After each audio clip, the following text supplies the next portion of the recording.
I should. Wonderful. We are now live with the character creation session for Deep Cuts, another name on the wall.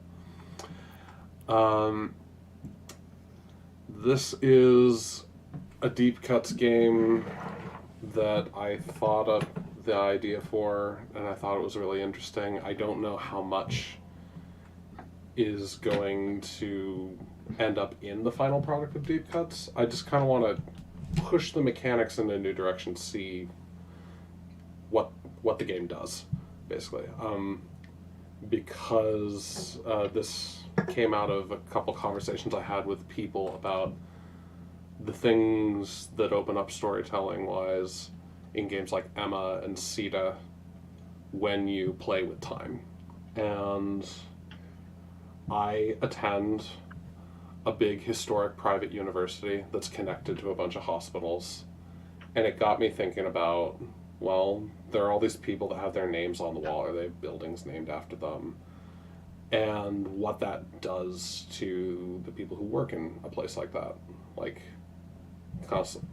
trying to live up to that sort of legacy, wondering who these people even are. And I thought it might make for an interesting premise for a sort of Sita style Deep Cuts game. And apparently y'all thought it was interesting too. I'm really excited to have you. I think I have played with all of you before in various fashions. I'm excited to get started. So let's begin on the collaboration tab. Our first question is, what tone should the story have? Our options are medical procedural. Life or death decisions must be made when handling patient care. Trauma cases are gritty and intense. Connections are career-minded, and remember the choices you make, for good or for ill. And it lists a couple of Doctor Show examples. ER, St. Elsewhere, The Night Shift, House MD. I should probably come clean at this point and say that I've never watched a doctor show. Oh, that's fine. Don't worry about it. Not even like a MASH, I guess, because it was on in the care home I worked in. MASH would count. MASH counts, and MASH is mentioned in one of the other tone options, actually. Okay. So yes, you've watched a doctor show. Congratulations. Woo. I've also worked as an orderly, so... Oh, yeah. So that's even better, honestly. The next option for tone is romantic drama. Choices you make on cases have consequences, but the primary focus of our story is on the relationships between the people working at this hospital. Love and heartbreak come to roost in the house of life and death. Connections pursue their own ends, but are more forgiving than in the medical procedural playset. The examples here are General Hospital, Grey's Anatomy, or ER, too. ER kind of does both. Depends on the season. I would say Private Practice. Ooh, that is more romantic drama than medical. I've not watched ER's the one with the plane crash, right? ER, you are probably thinking of the time, it's in like season I've seen 9 or several 10. very bad gifs of a plane crash from a doctor show. Okay, so there's like, in season 9 or 10 of ER, I forget which one, there's a character who is killed by a helicopter crashing and landing on him. I'd forgotten about that. Holy crap. It's fucking incredible. Especially given the context that a few seasons before, he lost his arm to a helicopter on the helipad. Like, he lifted his arm up and the rear rotor chopped his arm off. And then they killed him by helicopter. The only helicopter one I remember is one of the few deaths we get in MASH is someone leaving the show, and the character dies in a helicopter crash, and they were like leaving Vietnam. But yeah, Private Practice was the offshoot of ER, where it was. No, Private Practice is an offshoot of Grey's Anatomy. Oh, sorry, Grey's Anatomy. Yes, Grey's Anatomy, which it was mainly like fertility stuff. But having their own clinic for that and like having babies, but they had what's the word? They had rivalries with like Call the Midwife. Is that anything? Oh, Call the Midwife would be really good as an example for the next tone option, actually. Yeah. the next tone up, because the third tone option is medical comedy. Minimal emphasis is put on the cases worked unless in the service of laughs. While there are serious or heartfelt moments at times, the general tone is typically more lighthearted and breezy, as the characters' relationships and hijinks outside of surgery take the spotlight. Connections primarily serve the narrative needs of the main characters. Examples: Call the Midwife. It's not written there, but that's a really good example. Scrubs, MASH, I feel Doogie like Howser, Call the and Midwife has made me cry a lot of times, though. So. Oh yeah, this Scrubs is made me cry a lot of times too. medical drama is one of those genres that ends up doing a lot tonally. It's hard to pin it down to one kind of tone. And usually, the experience I've had, because I've watched a lot of this shit in preparation for this game, when a show sticks to one tone too heavily and they lose the nuance, that's usually when a show starts going downhill. Like the later seasons of ER, a big issue that lots of people on the subreddit bring up is that everything's all like doom and gloom now and like really grim. There's not as much funny moments or romantic moments as there used to be. And I've not watched all of Grey's Anatomy. I don't think I will ever watch all of Grey's Anatomy because it's just too many seasons. And also, fuck Shepard. I hate looking at his face. But I have heard similar things from people about the later seasons of Grey's Anatomy. Like, it just is kind of the same thing over and over and over again. It doesn't have that multifaceted tone. They focus too much on the romances of the same like 2-3 relationships and like breaking up, and it's just like just a moment. Since I have played before, I will defer to Neko and Chris on what genre tone they're interested in. I can do any. Yeah. I will say we've never played a medical comedy game. That has never happened yet. In the interest of playtesting. I feel like this might be the group for it, because like my touchstones are Called the Midwife and Doogie Howser. And Blackjack. And Blackjack, which not a medical comedy. That's not a medical comedy. That's more procedural. But and Chris said that his is MASH. So yeah, this was probably a very good group for medical comedy, which would be kind of interesting with the time skip mechanics. Like the first couple sessions are kind of hokey vaudeville comedy, and then when we get to 2017, it's like The Office. Ooh, yeah. Different kinds of funny. funny. The jump from Call the Midwife to Scrubs is an interesting idea. It is, yeah. I'm realizing I've also seen like a season of Scrubs, I think.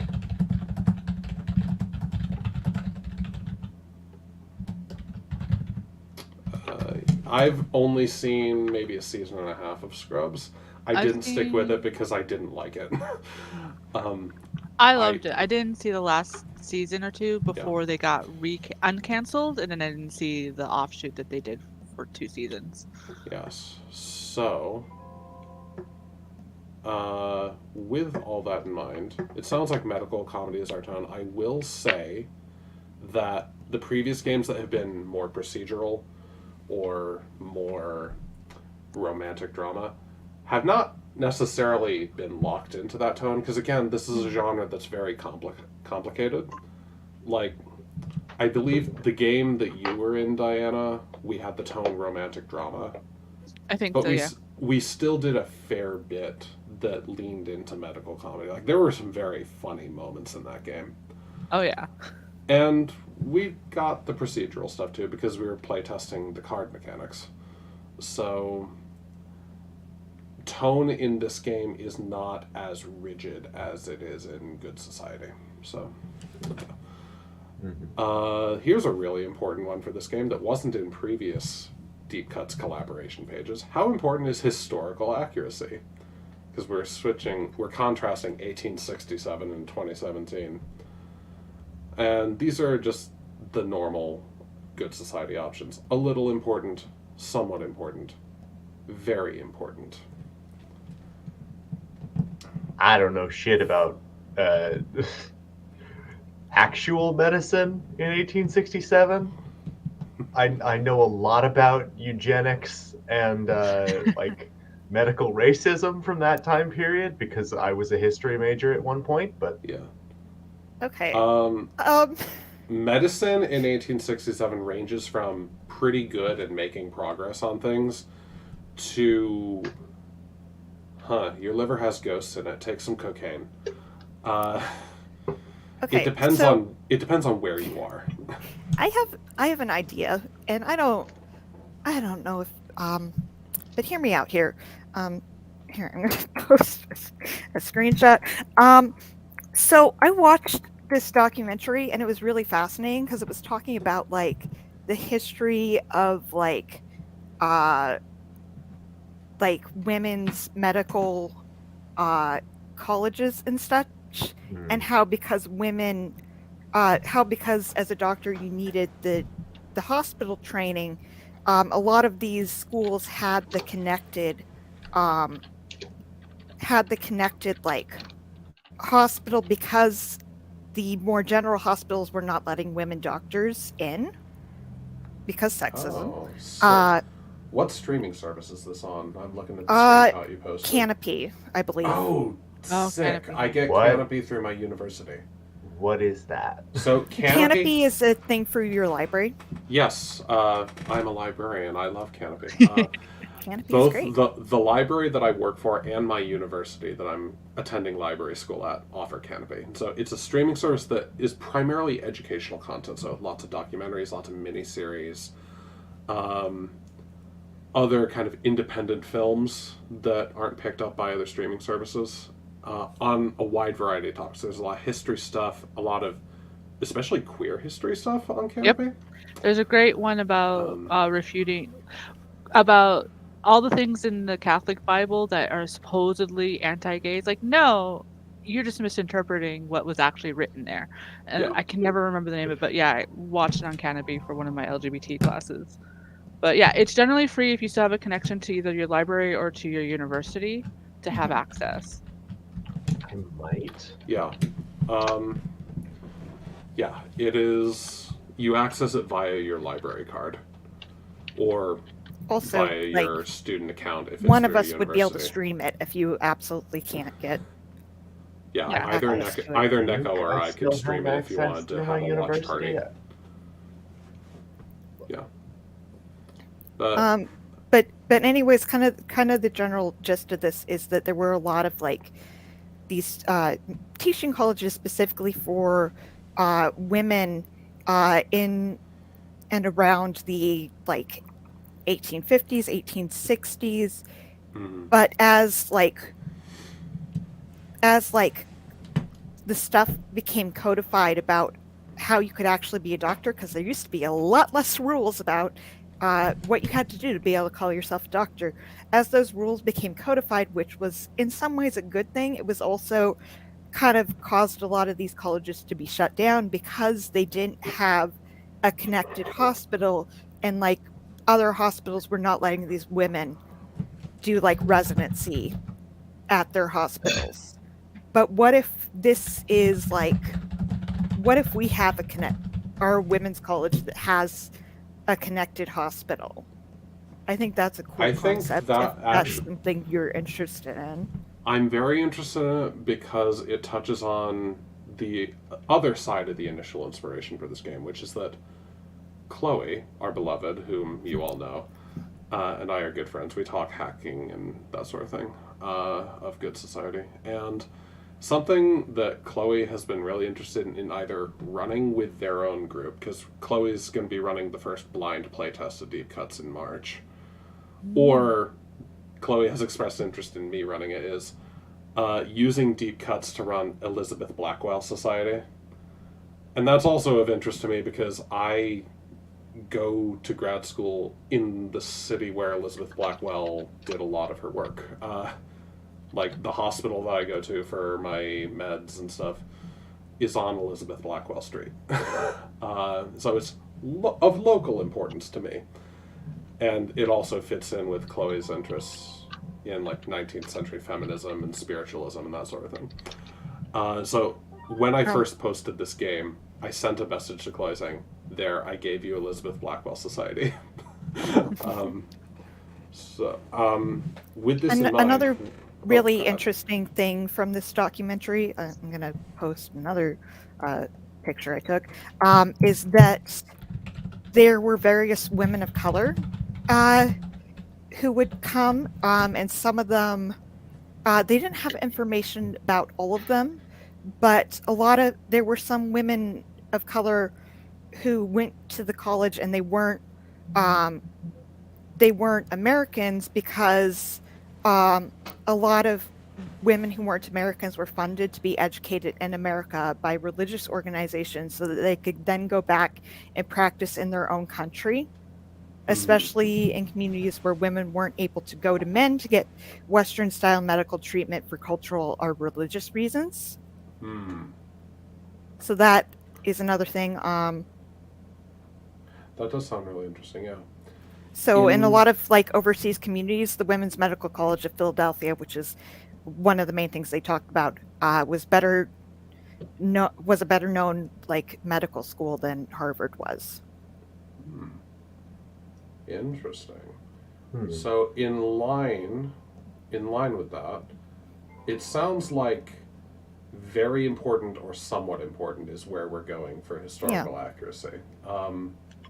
I would lobby for somewhat on account of I don't know anything. Entirely fair.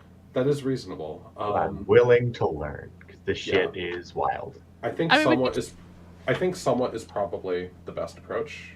Yeah, and then we could always just like that way we're just more forgiving on it on ourselves, but we can do all the research still. Yeah. This next one, I've talked with Diana in DMs a bit, and I don't love this question being an on or off toggle, but I haven't really figured out another solution yet. How will we treat contemporary power balances, like gender, racial power balances, sexual, ethnic, religious, etc.? The options are some. Our story will attempt to be true to life in regards to power imbalances, short of crossing lines or endangering players' safety. Characters with marginalized identities may be disadvantaged by the medical establishment. Likewise, our story may explore themes of medical injustice from the patient's point of view. Then the other is off. While our story may acknowledge and explore these power imbalances, they will not be a main focus of our story. I am inclined towards some. Just as a general rule, I think this game is much more effective if you are honest about this kind of stuff and if you let it inform the story. Partially just because of my own values, but also because this genre of TV historically has been fairly forward-thinking on a lot of this stuff. One of my favorite episodes of television is from the first season of Saint Elsewhere, and it is about a trans woman coming in for a sex change, and it's handled with grace and dignity. She's never made to be the fool or the butt of a joke or anything like that. And this is in 1982. So it's just phenomenal. So I'm inclined toward that for genre reasons as well as ethical reasons. I want to hear what you think. I would say some with kind of like the caveat that like I don't want to see that stuff necessarily just to see that. That makes like we know that it existed.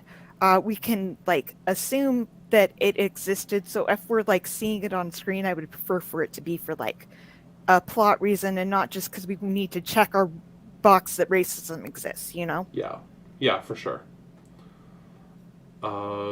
Diana, Chris? Yeah, I'm good with that too. If it's something for our players to explore and such. I tend to generally play a Latinx character, and most Good Society related games has a bit of that headbutting going in, but it's always been, I don't think, extreme. It would usually, for development and such. Especially in the context of America in 1867. We're not getting around that. Yeah. The game would be super weird if we ignored it. So Like, especially considering how many patients would be, veterans from the Civil War. yeah, Yeah.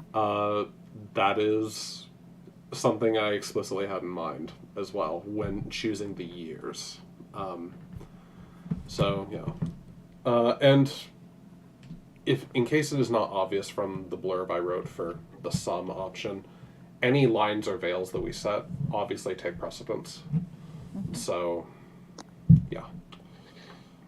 All right. Is there anything our game should avoid? There are some lines and veils from the previous Deep Cuts games already filled in here. We can change them. We can add more. So in the lines, we have transphobia, fatphobia, racism, ableism, characters named Rebecca, Luis, or Lewis, sexual assault, abuse, eye injuries, or extended grief. For veils, we have addiction, anti-Semitism, and eating disorders. We don't have anything in the Ask First category, but Well, we can put that in there. I will add something to the Ask First category. I've Please do. started including infidelity as an Ask First for me because I am okay with it in some contexts. In some contexts, I'm not okay with it, and I still haven't figured out where that line is. So, Okay, Ask First infidelity. It's in. Is there anything else we need to add? You can all just put stuff in there. Actually, since it's all in one box, it might make sense for you to speak up and let me put it in there. All right. I so probably that don't need to say this. But let's not do any of that lost cause shit, huh? Oh, yeah. Considering the time period, that is pretty important. And, like, again, you don't need to say it, but it's good to have it written down.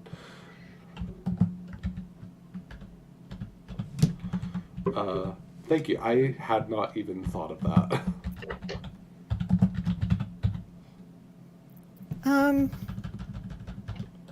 maybe like veil for like hysteria type stuff, and how a lot of women's medical concerns were like very much either dismissed or like it's your wandering womb.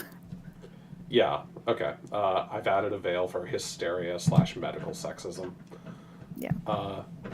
It might still be worth incorporating a little bit because of the time period, but let's be sensitive. Yeah. This is kind of related to the extended grieving, but maybe ask first the impact of death. Because obviously, this is a medical game. And again, it's one of those things of, yeah, there's going to be patients probably dying or, stuff like that. Other, like going off to other wars or other issues. Yeah, and if you scroll down, you may notice that there's a medical collaboration question related to that. So we're going to definitely talk more about that. Yeah. So if people need to have it in their backstory, that's usually totally fine. It's like, oh yeah, I got into medical practice because I lost my father. Kind of like that's fine. It's just like one of the 1867 characters has the ROTC background. Like I kind of specifically intended for that character, whoever plays it, to maybe be a Civil War veteran who is not a doctor. So these are, but regardless of time period, in the documentation that I'm working on writing up that I have not shared with you yet, there is a thing that I have talking about how you cannot play a deathless version of this game. It's a medical game. You have to have that risk of death for there to be any stakes. So the question then becomes, what do we want to do about it? How do we want to treat this reality? Rather than just making death a toggle. Yeah. All right. Is there anything else we need to add here, or should we move on? I think I'm good. I think I'm good for now. All right.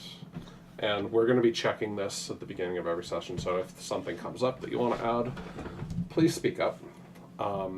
While we're talking other safety tools in addition to lines and veils, I run an open table. If you need to check out for a bit, because, well, for any reason, just go. Or say something if you're able to say something. the X card is also in use in all the games that I run. Just, if the story is not going in a direction that's comfy for you, no questions asked, we'll do something else. All right. Is there anything we'd love to see in our game? Time capsule. Ooh, that's a really cool idea. All right. Something has just occurred to me. And Yeah. this is not something I want to see unless we're all very okay with it. But leeches. How do we feel about leeches? Oh my god. They It were. will come up. They're a safer method of bloodletting that still have some medical use, as compared to just cutting someone and putting it in a bowl. So there's an ER episode where they have to use leeches on someone. It's really good. I mean, I'm okay. I'm okay with leeches. I mean, obviously, we don't go into explicit details, like, of what's going on, but it's just something I want to make sure. That is not I want to see. Although, who's to say, really? Since we are doing medical comedy, fun miscommunication issues. Fun miscommunication, alright. We had so much of that in the first game. Oh. Deep Cuts Alpha was a fucking trip in the best way possible. Something I will add. I want to see some really, really outrageous medical quackery, probably from a connection. But, we're in the golden age of, For me?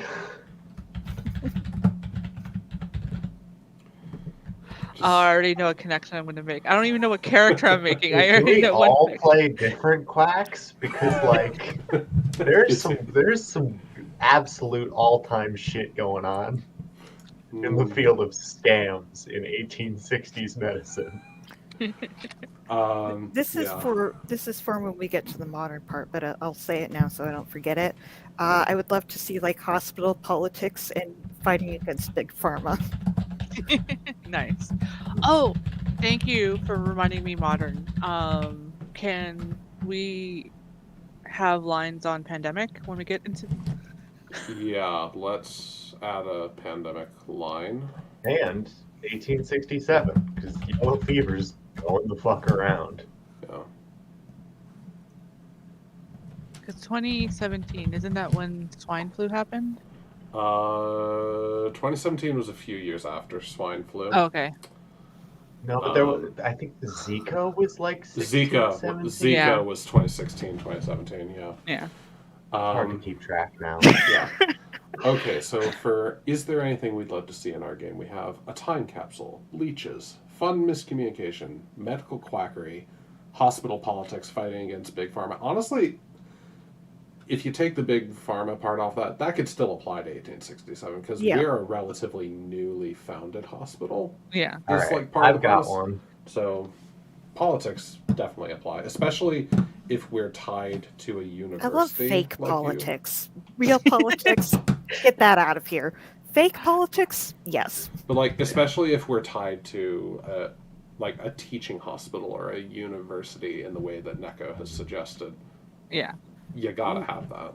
What's your idea, What were you Chris? going to suggest, Chris? Okay, so bearing in mind that this is a comedy and it should not.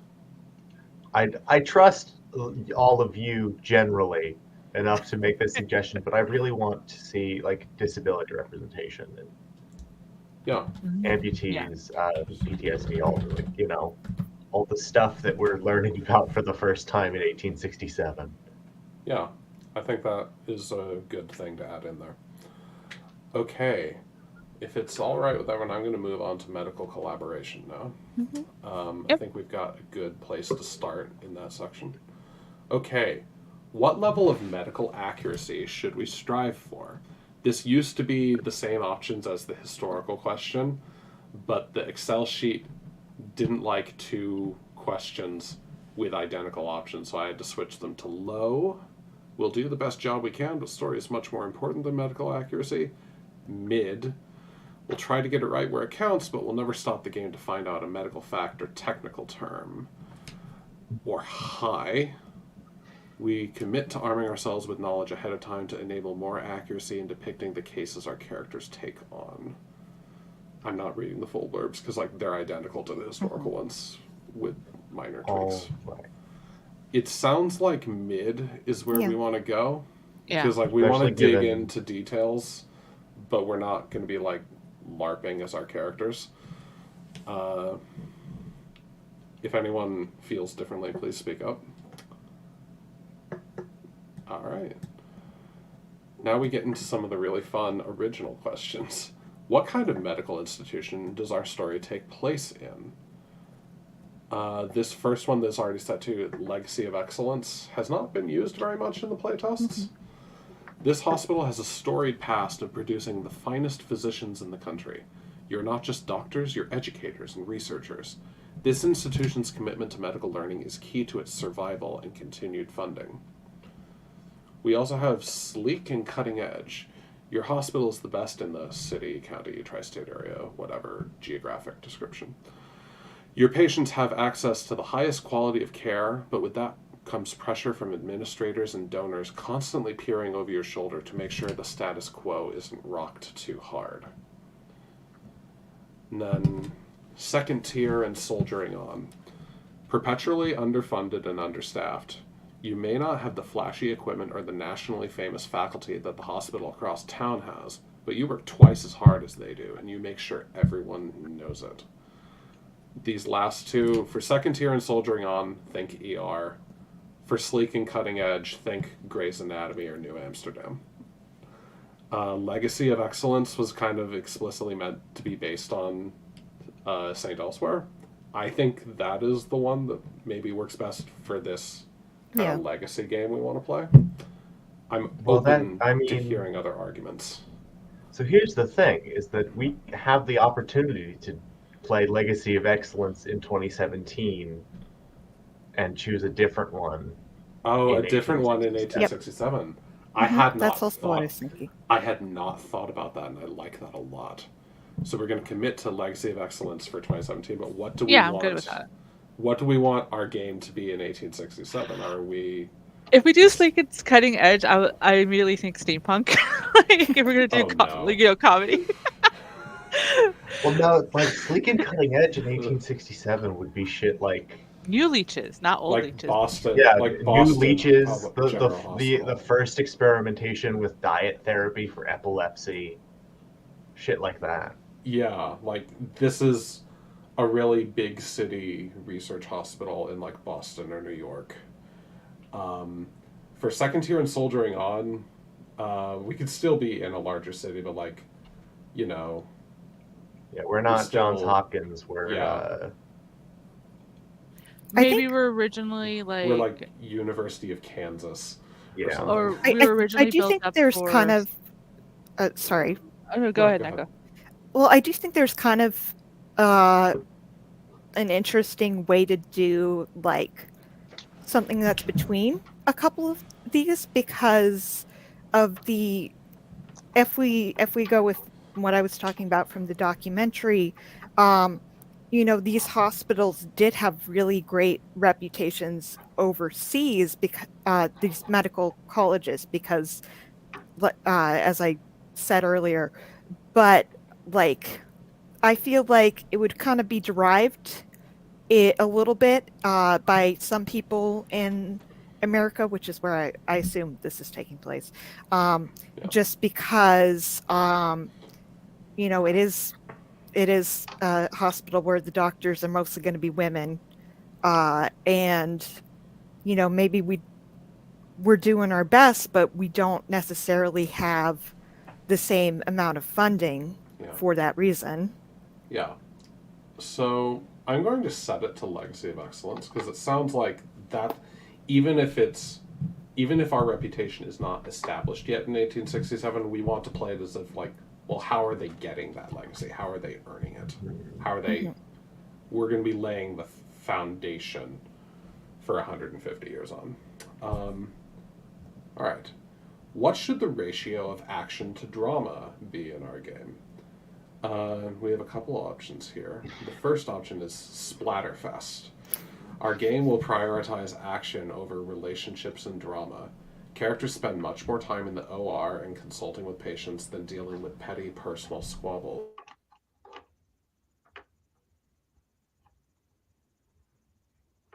Oh, I think Yeah, I think lost might have frozen. lost Roz. Yeah. For a second, I thought it was my internet because it's been wonky the past week. Nope. Hmm.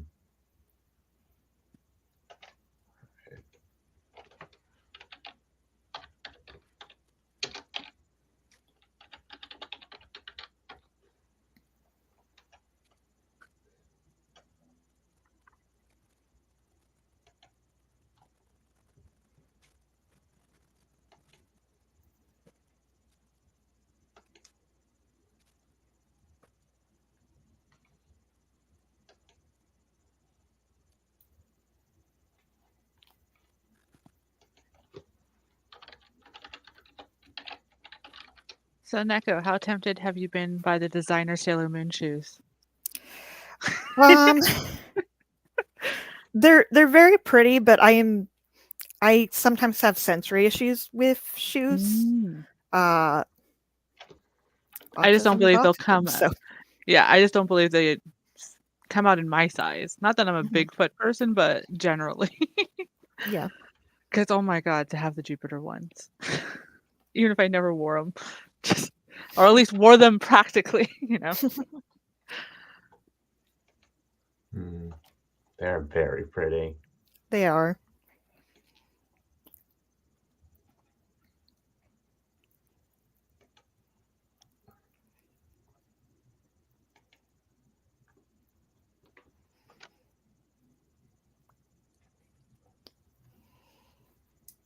Looks like they're on their phone. They should be able to get in. I've done that a few times. You use StreamYard on the phone. Mhm.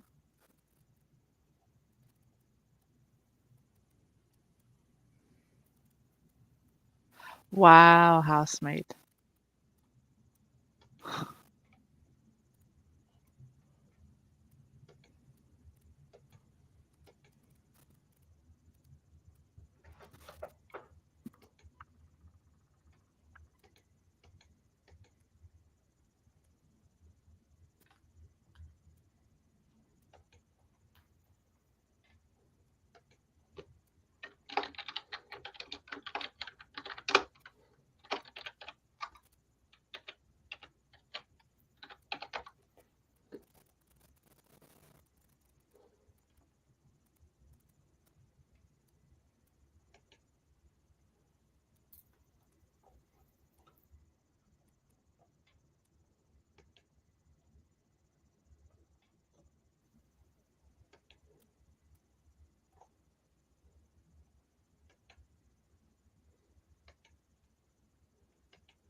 All right, I do still have access to Canopy. Nice. Cool. Documentary is open in a tab. Who knows when I'll actually have time to watch it.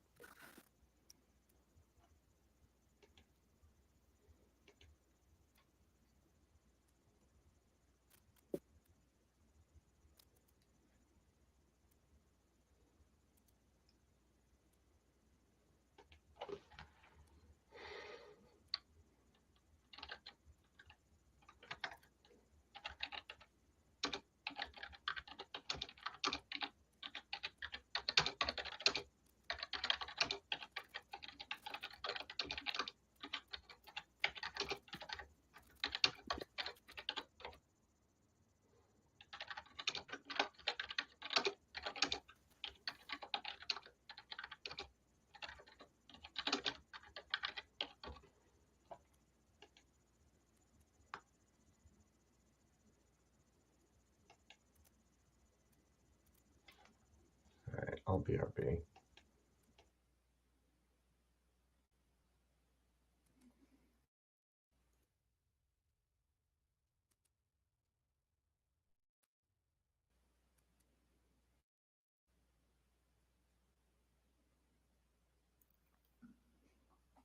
I have a second library card that I got recently, so I can also add that account to my Canopy. Nice.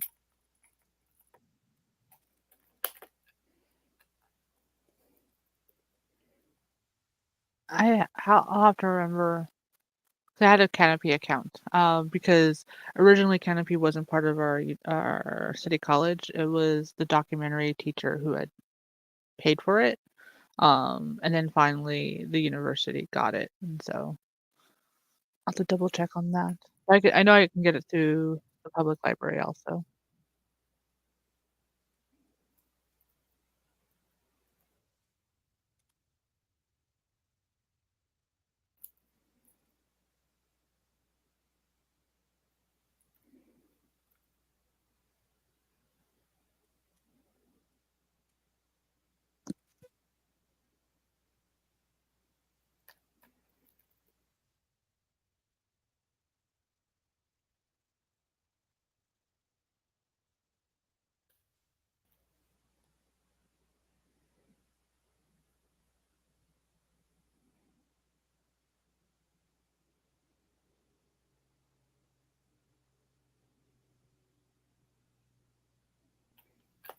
All right, why aren't you letting me add my second library here, Canopy? I don't understand.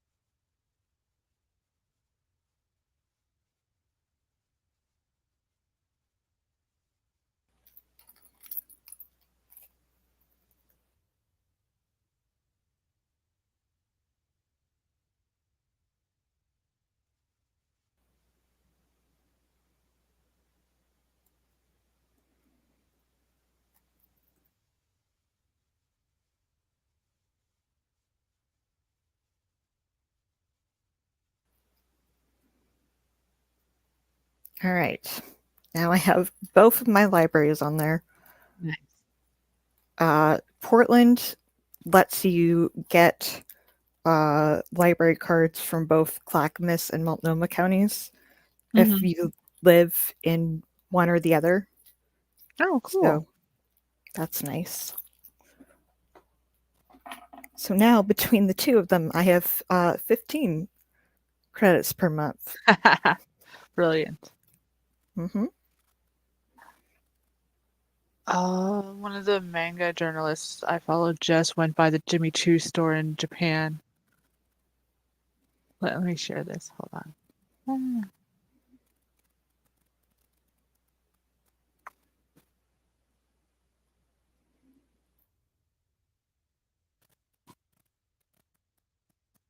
That's so cool just to have like a window display.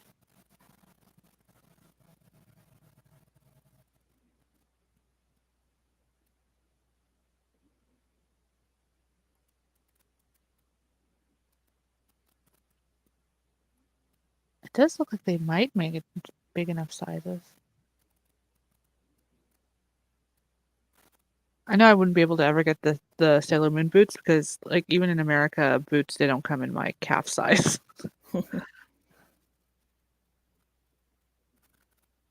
Like, I got the special Star Trek boots from the Flustov, like, shoe people who I've never heard before, but apparently they're a very famous um, shoe company, and unfortunately, and they're only like ankle boots, but they're still very narrow that I can't even zip it up. And I'm like, oh, That's unfortunate.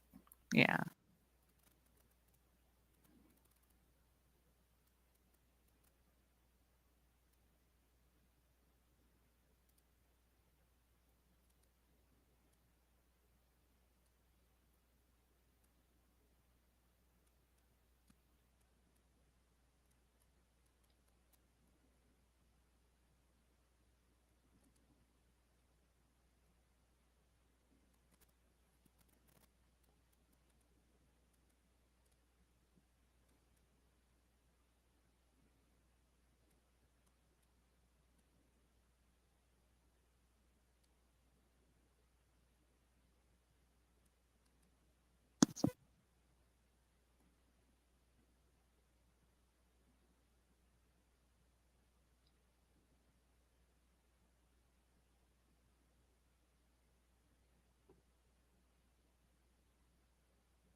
Okay, finally. I Yeah. have to log into my laptop Welcome because back. for some reason I couldn't get my desktop to reconnect to the Wi-Fi. But yeah, long story short, I recently moved to a new place, and this guy who moved in a little bit after me, is kind of a fucking idiot. Just reset the Wi-Fi router without saying anything to me. Love that. Big fan of that. And now my desktop is taking a huge shit all over everything. So I'm just going to try and get back into this and not worry about it. I will probably be fiddling with my desktop in the background trying to get it to work because it is much easier to do this with the dual monitor thing. Anyway, I believe where we were was Talking about the ratio of action and to drama. Yeah, ratio of action to drama. That's right. So first, we talked about the first option. The next one is work-life balance. Our game will attempt to include action and dramatic storylines in equal measure. Action sequences will serve dramatic purpose, and relationship dynamics will determine who is in and out of the OR. Then the third one is, but doctor, I love you. This story is primarily about the people who work at this hospital, not the people on the operating table. Relationships come first, action is secondary. Time in the OR is comparatively rare. We haven't really had a Splatterfest game yet. We've done the other two. I don't particularly want to do Splatterfest. Especially with a legacy game. That's understandable.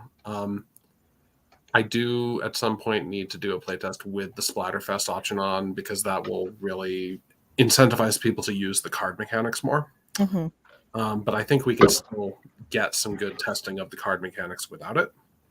So what other options appeal to you? I'd be good with work-life balance. Yeah, I think that's probably the best for what we're looking for.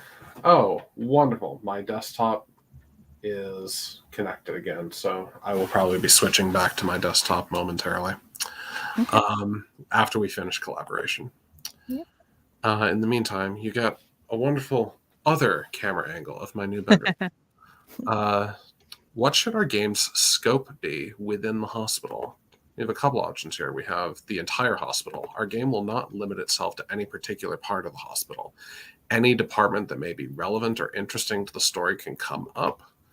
I don't have show examples listed here, but another one that is good for this is St. Elsewhere. St. Elsewhere is about the entire hospital, from its administration staff down to like the orderlies and janitors. And you get main characters from all different parts of the hierarchy. Another option we have is the surgical service. Our game will primarily focus on the hospital's surgical service. Cases may have a lot of variety, and the staff could be prone to competition for interesting patients. Gray's primarily is about the surgery stuff. Other departments come up from time to time, but it's about the surgical residents in Meredith Gray's cohort. Then our last option is emergency room. Our game will primarily focus on the hospital's emergency services department and the staff who work there. Cases may be fast and hard-hitting as lives are on the line, or prone to human drama as this is the place where people go when they have nowhere else left. I will say, with the time periods that we want to play in, focusing on an ER is not really... It would be anachronistic. Hospitals in the 1860s didn't have an emergency room. When I was looking into this game, I was kind of surprised to learn that emergency services in the U.S., like having an emergency room, is a relatively new concept. Invented in like 1963, I want to say, in Philadelphia. Invented in the 60s, really developed in the 70s. So like that's within my parents' lifetime. by Dr. Heimlich of The Maneuver. Wow. Yeah. Wow. At least I think, or maybe the guy who made that part of the military. I don't know. There's a great 99 PI episode on Crescent Well, and Hospital like ambulance service. a good way to kind of show how recent a concept this is the first TV show about emergency services personnel was the show Emergency! ! That was a big medical drama thing in the 70s. I've not watched very much. It's unwatchable. I've not watched very much of it because it's not very accessible these days. You can't stream it anywhere. You have to get the DVDs or like get a rip of it. So I've only seen a few episodes. I know my parents enjoyed it back in the day, so they've mentioned guest stars, but that's a bit. I agree with Chris. An unfortunate amount of Emergency. I agree with Chris that it is largely unwatchable. It's like Matlock quality TV. So not even I that. think I might have actually seen this as a one. show is like mostly about the vehicles and the technology. Like there's stuff happening, but so much of every episode is just sirens going as shitty 70s B-roll of a fire engine happens. Yeah, it's very much the 6-year-old boy who likes the trucks approach to this kind of show. In fairness, the trucks are new. Yeah, and like the trucks are like SWAT teams, basically. Well, and I don't want to fault that approach. I'm autistic. I was into trucks when I was a kid. I get it. However, it's not the most compelling vehicle for drama. Pun intended. Also, it's a show where they're all the horny one. So, oops, all bards. You're describing a lot of potential deep cuts games.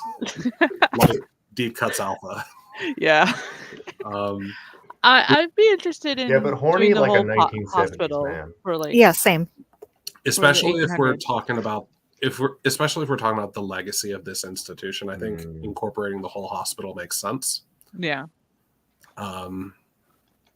Yeah. How should our game handle death? I told you we were going to talk about this. Mm-hmm. And our options are on screen. Character death will be permitted on screen. The specifics of how it is portrayed will be up to us. The other option is off screen. While characters can die, it will generally be done outside of scenes or via a fade to black. I am personally in favor of on-screen death. It has never happened in a Deep Cuts game yet because that just kind of wasn't where people wanted to take it. But most of the shows that directly inspire this game are very bracing in the way that they show death. People die on screen, sometimes in very sad ways, sometimes in really fucked up ways. But like it's part of the realism, it's part of the tone. Like some episodes of Saint Elsewhere, and especially episodes of ER, feel kind of noirish. Like we're this city hospital that can't keep up with the tide of all the people who need us, and you just can't win, Jack. That to me is very appealing. I understand that it may not be appealing to other people. I would be fine with that as long as it doesn't go up against anyone, like safety wise. Mm-hmm. Diane, Chris? It's an interesting thing to ask about a medical comedy. I'm fine with on-screen death. People die on screen in Scrubs, sometimes in very funny ways. And in like Call the Midwife, Doogie Howser. Yeah, like a follow-up question that since we're playing a medical comedy would be, are we okay with death being funny? Hell yeah. Death is so funny. I'd be okay with a truck-coon incident, but y'all want to hear a real story? Sure. I cannot count the number of times when I worked hospice for 3 months in 2015 as a 17-year-old. I cannot count the number of times that people have had, like I've listened to people cancel. So okay, first thing happens when someone dies, tears, a lot of crying. Second thing that happens, they cancel their dinner reservation. Oh, like I cannot. Because I worked at a pretty nice nursing home. So usually these people were like coming in for end of life stuff. They wanted to go out and do something nice. They had all the paperwork filed. And now you have to call Buca de Beppo and be like, yeah, no. I feel like if we wanted to do like a deep cuts game with the tone of something like Frasier, there would be a line that's like, damn, I waited months for that table. This even happens. Seinfeld when George's wife just dropped over because she licked too many stamps. Yeah. But yeah, I'm okay with keeping it on. Obviously, with this being more of a comedy sense, of probably that would be happen. Thinking about it, then I would like to add as a line, coma death specifically. Okay.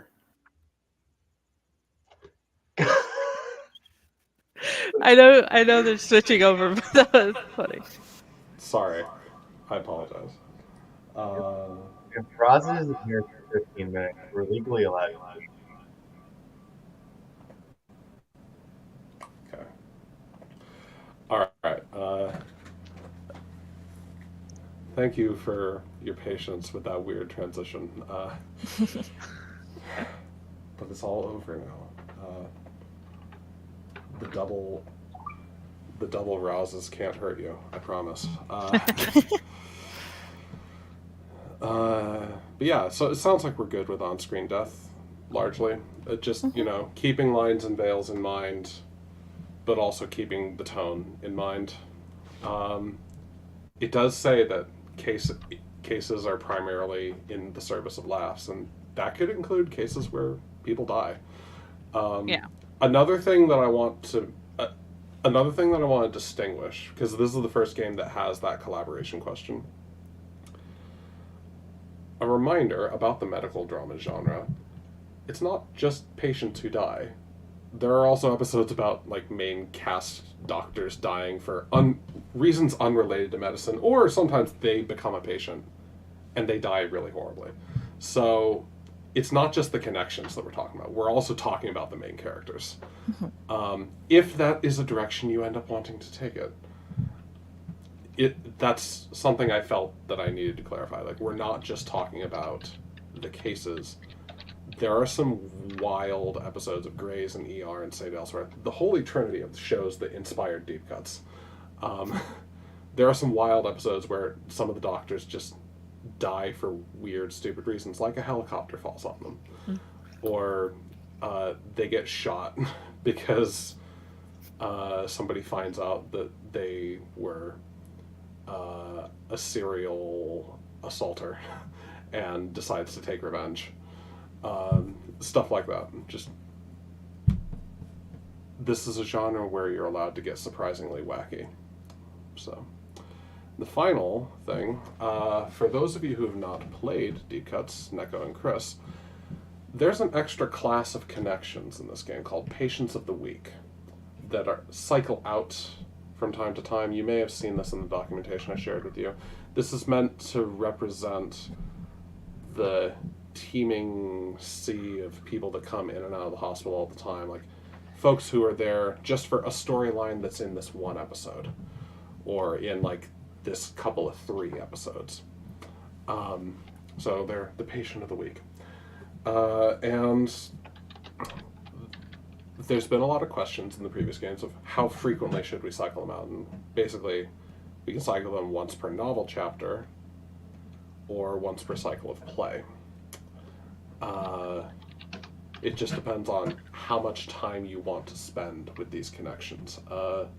I'm especially interested to hear Diana's take on this, since she's played before and ended up really liking the Patients of the Week.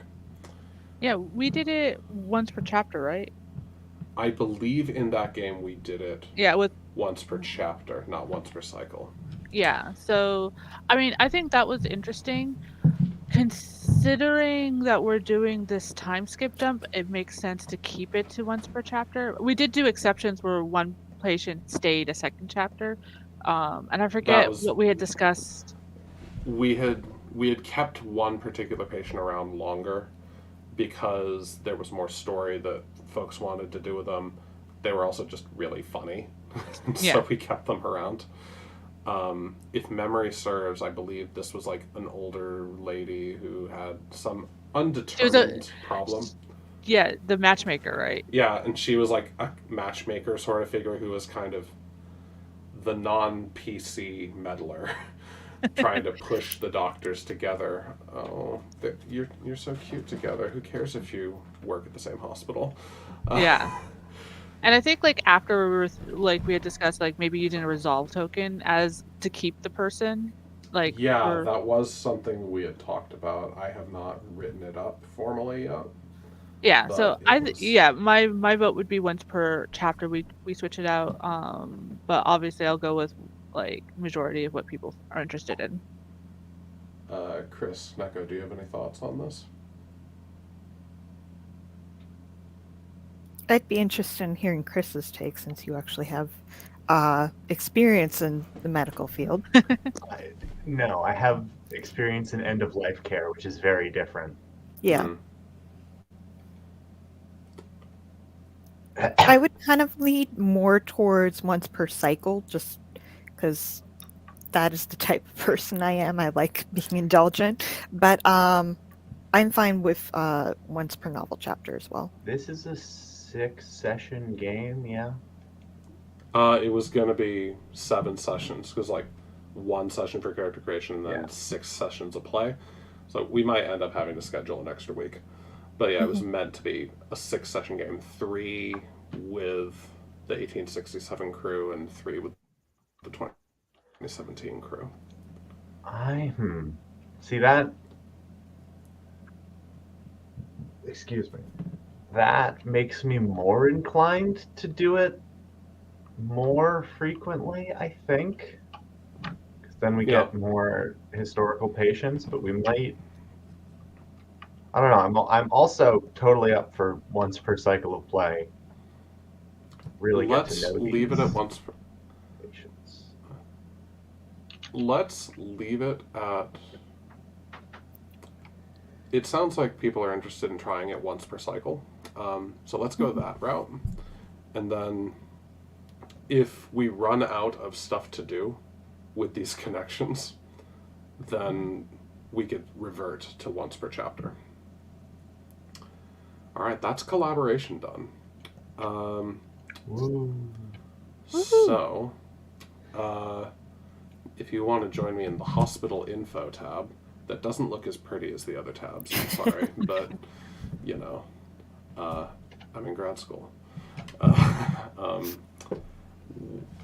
We need to set a name and location for our hospital, and then while we do the 1867 character creation, each player will submit one detail about the hospital as it is in its early days. So, where is this hospital?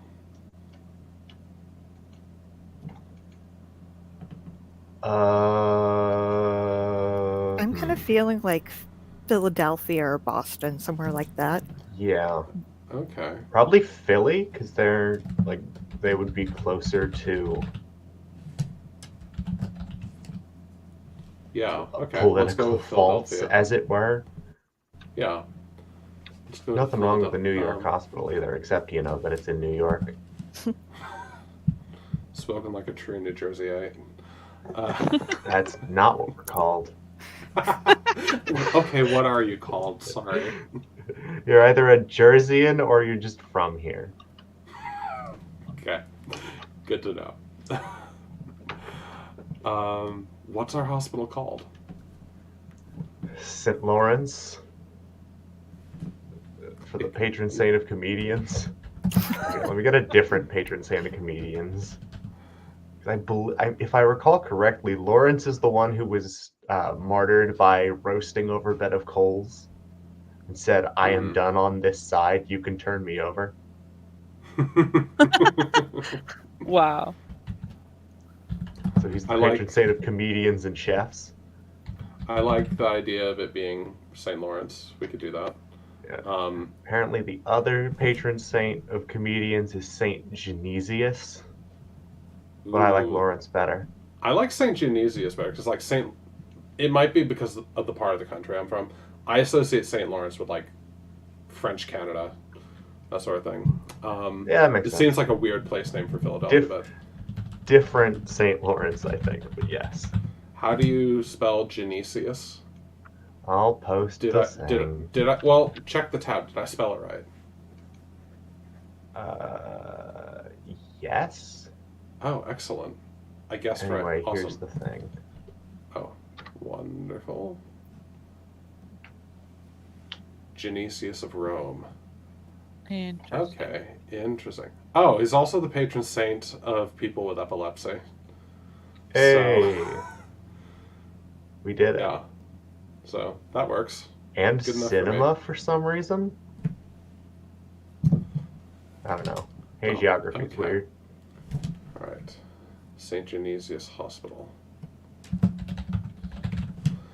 All right. Each player submits one detail about the hospital as it is in its early days. So I'm just gonna go around as I see you on screen. Diana, give us a detail in cell in row 6 there. Let's see. I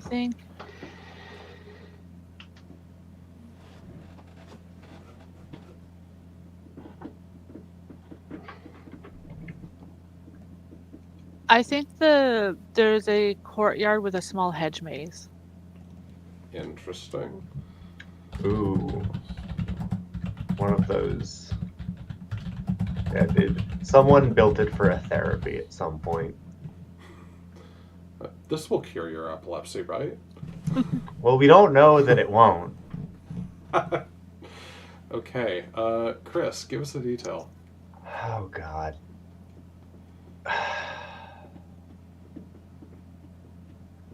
Yeah, I got nothing. Come back to me. Okay. Neko? I mean, is it cheating to say that we're connected to a women's medical college? No. This is the time to put it in stone. St. Genesius is Women's Medical College. Okay, I will put in the detail that, the name makes it a little obvious, but just to have it established, this is a Catholic hospital. It is occurring to me that I'm running 2 games with heavy Catholic influence at the same time, and Chris is in both of them. It's fine. This is my special interest. Wonderful. St. Genesius is a Catholic hospital run by a declining monastic order. All right, Chris, it's your moment. I still got nothing.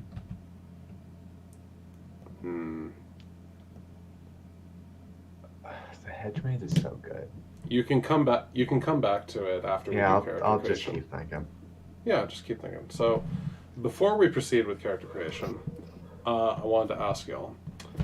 I don't remember if in CETA you make your future selves at the very beginning when you're making your initial selves. That's what I thought. You wait until the time skip to make new characters. And so my question to you is, do you want to make the 2017 characters tonight, or do you want to wait till the time skip to make them?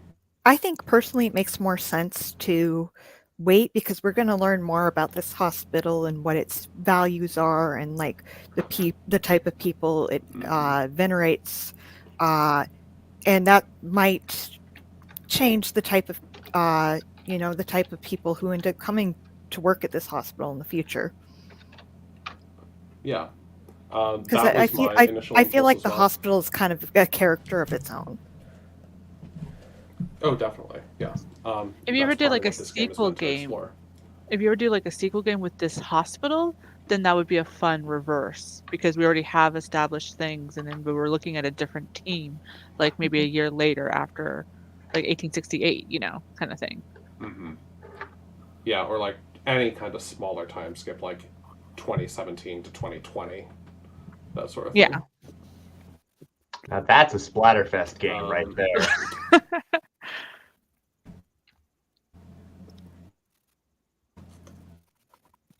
Actually, yes, adore that. That's game, but I would still do it. I've got stories for that too. Mostly from my friends who were frontline nurses at the time. Oh Lord. There was like a Okay. 4-month period where no one went to the hospital. It was completely wild. Like before cases spiked the first time when people were still in lockdown, Mhm. hospitals were like under capacity for the first time in a decade.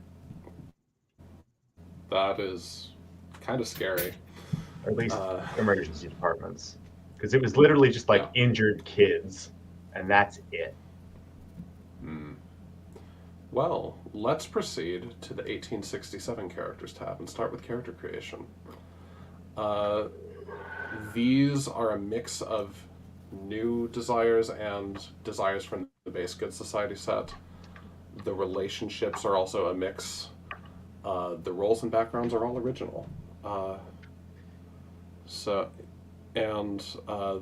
condition tags have been adjusted since the previous playtest. So, what characters are calling to you based on the 1867 Do you have the playset documents that I for made? the? They are linked in the materials channel. Okay, just making sure. Yep, no problem. Yeah, I need to look at the character roles and family backgrounds. Yeah, go ahead and check those out. They're linked in materials. Let me know what you're interested in playing.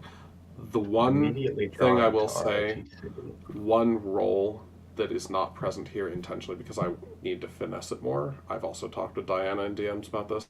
We're not using the transplant. I am more firm about not changing the backgrounds and roles in this game than I normally would be. I normally would be very flexible, like, oh, play whatever you want, but these have been pretty carefully selected based on what I need tested and what I'm interested in seeing. So unless you have like a really compelling character concept that you need this other background or you need this other role for, my strong preference is that they be left alone.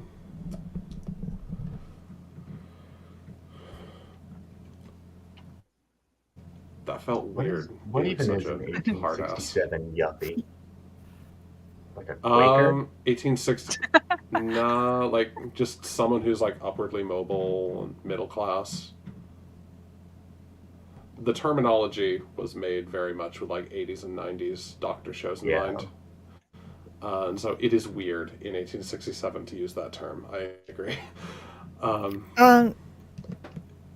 mean, I think that might be like there were people who were like former slaves who went to the college that I mentioned, so that could be like a good use for right. They are upwardly mobile in that they're not enslaved anymore. Yep. Yeah. And that they're working their way through college and probably with the plan to go back to their community, their African American community, which may not have, might not have doctors. Yeah. Yeah. Well, and especially if we're talking about cities like Philadelphia and Boston, there's a growing black middle class as well. Yeah. Definitely. Kind of the precursors to getting that deluxe apartment in the sky.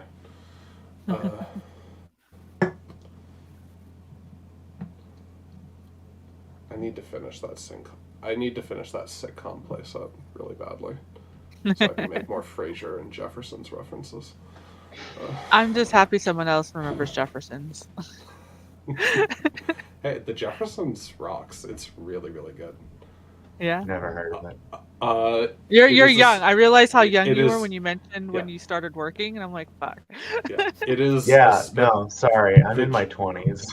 The Jeffersons is a spin-off of All in the Family that focuses on this side character from All in the Family and his All family. in the Family.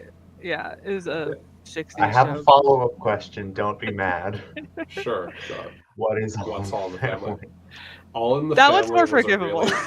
Yeah, All in the Family was a really influential sitcom in the 70s and late It 60s. essentially established the whole like slob father, like husband married. dynamic. All in the Family walked so Married with Children could run. Yeah, that is a really good.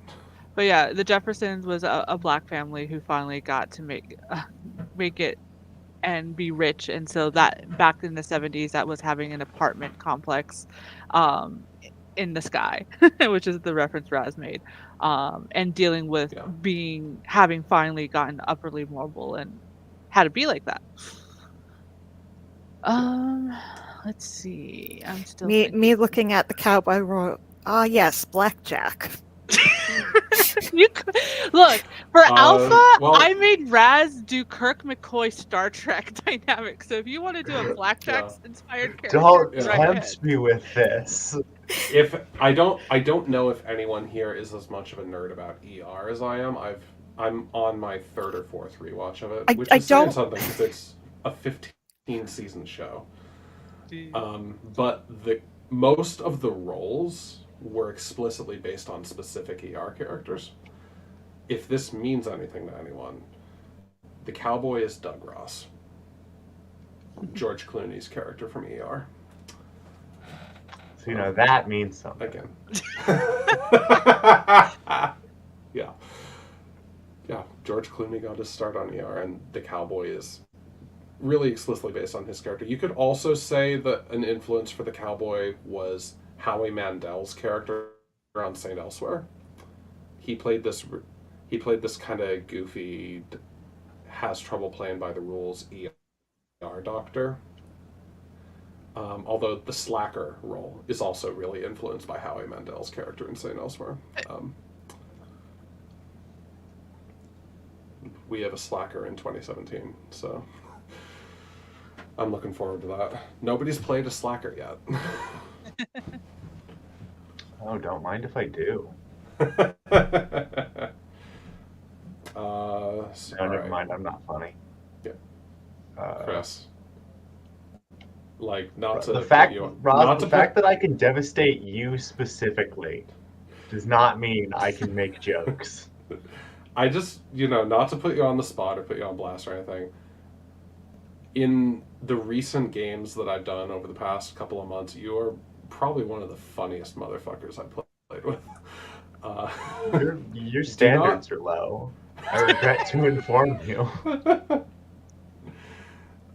I mean, maybe you and I just have good comic chemistry because we seem to play off each other really well. But all right, now that y'all have had a moment to look at the documentation, is anything in the 1867 set calling to anyone?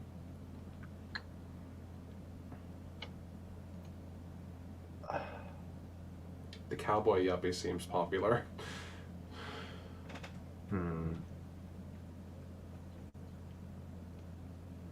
What? Okay, so a donor main character would be... They're rich, but they're trying not to be rich. Yeah, the ER character that the donor background is really influenced by is John Carter. If that means something to you. Noah Wiley's character in ER. The donor background is someone who comes from the wealthy philanthropist class, but is not really necessarily trying to have that lifestyle because they're still going through the grind of medical school and all this other stuff. But it kind of reminds me of the Heir from Sita. Yeah, it is similar to the Heir from Sita. Yeah, still need to play Sita. Except donor's a background rather than a role. I believe that you have signed up, so there is going to be a lottery with the amount of people that signed up, but it's very possible. If Avatar Legends hasn't eaten me the last 3 months because our shipping company shat on everything, I would have gotten the Sita game up already. But we'll see. Life continues to happen. I wanted to run a Sita game pretty badly, but I had trouble picking a setting and how to do it and all that, and so I just ended up doing this instead. There was a concept for a Sita game that I had been talking with Neko and DMs about that never happened. That I was excited excited about. But then I looked into the history and I was like, oh, I'm not the person to be in charge of this. I was going to try and run a CETA game set during the late 60s in Memphis. Oh. Ooh. Yeah. Like around the time of the sanitation workers strike, around the time that MLK was assassinated in Memphis. Yeah. And like the God, more that would be an incredible game. it would be a great game. I'm not the Yeah, person to no. do it. I lived in Memphis for a couple of years for grad school, and I really liked it, and I like engaging with that history. But it's not my story. I think I could potentially be interested in any of them, except that I don't I don't like playing stuff with that is like desires that are openly hostile, like turn your enemy's connections against them. So I don't really want to do that one. I am flexible about changing some of the desires. Like if you don't want to do Okay. the turn your enemy's connections against them desire, we can come up with a different one. I am more flexible about the desires and relationships than I am the backgrounds and the roles. Okay. So if you want to be the cowboy yuppie, go for it, and we can discuss a new desire. I think in that case I might almost be the most interested in the hard ass donor like Yeah, combination because something a little bit more research focused. Well, also like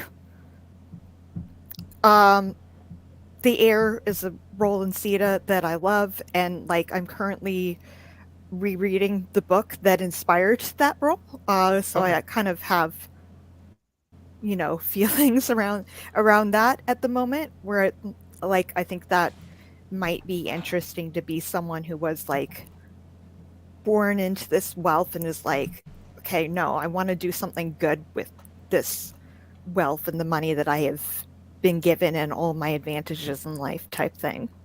Yeah, for sure. All right, so go ahead and add your name and pronouns unless somebody else really wanted to be the hard ass. It is helpful that you're picking that because the hard ass role has not gotten to see much use yet. Okay. So there are a lot of very good characters in Saint Elsewhere and in ER that inspired the hard ass, actually. But also, if we're playing a comedy game, we need someone to be the straight man, someone to be like the tough guy, like quit messing around. Chris, what are you thinking? All right, so here's my thought process.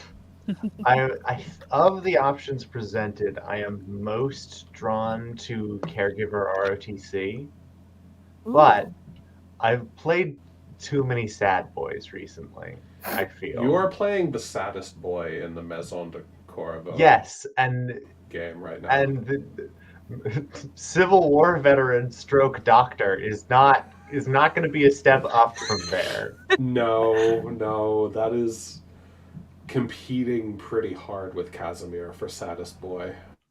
Yeah. So I'm Casimir not like Casimir.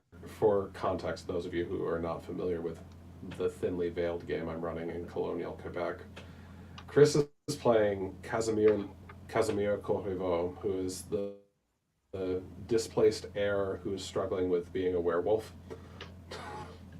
Nice. But a specific kind of French werewolf that is actually the loup-garou. The loup-garou. Like, you become a loup-garou by being a bad boy and not going to mass. I was not expecting to hear Casimir as a name because that was a character my boyfriend played in a Masks game, being Casimir. He was the nomad. Casimir is 100% the embodiment of, oh no, the consequences of my own actions. Yeah. The name Casimir came because I was giving a bunch of name suggestions for French Canada from my own family tree. Ooh. And around the time of the American Revolution, when this Polish general really made a name for himself in the American Revolution, his name was Casimir. And so in Canada and in the States, the name Casimir became popular for a bit, and I have an ancestor named Casimir Giroux. And I mentioned this, and Chris latched onto it. So. It's a cool last name. It is. It is. It's great. My first ever Stardew Valley run, the character was named Casimir, in honor of this French Canadian farmer I'm descended from. But yeah. Okay. So what else? What else appeals? If you don't want to be a sad boy, yeah. What else? Kind of nothing. Kind of like. Hang on, let me look at the workforce actually. Would changing the desire for that one have you be less of a sad boy, or is it because you also like the desire? I mean, changing the desire. I can play gallows humor doctor. I feel. Gallows humor doctor would probably work very well with the workhorse. Yeah. Because like the workhorse's whole thing is that the job consumes them, and they become slightly desensitized to the fucked up shit that's part of this line of work. Kind of like that doctor robot in Futurama that has the switch between irreverent and maudlin. Cool. I can do that. That's that robot with the irreverent maudlin switch. That is the workhorse.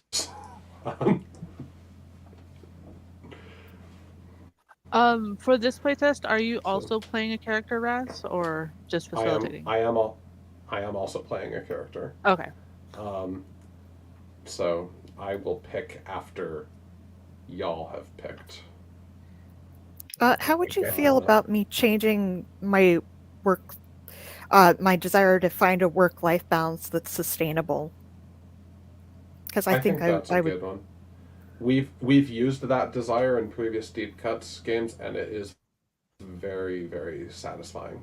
It's a really good one. So yeah, go ahead and change it. Okay. Is there a doc that I'm just missing?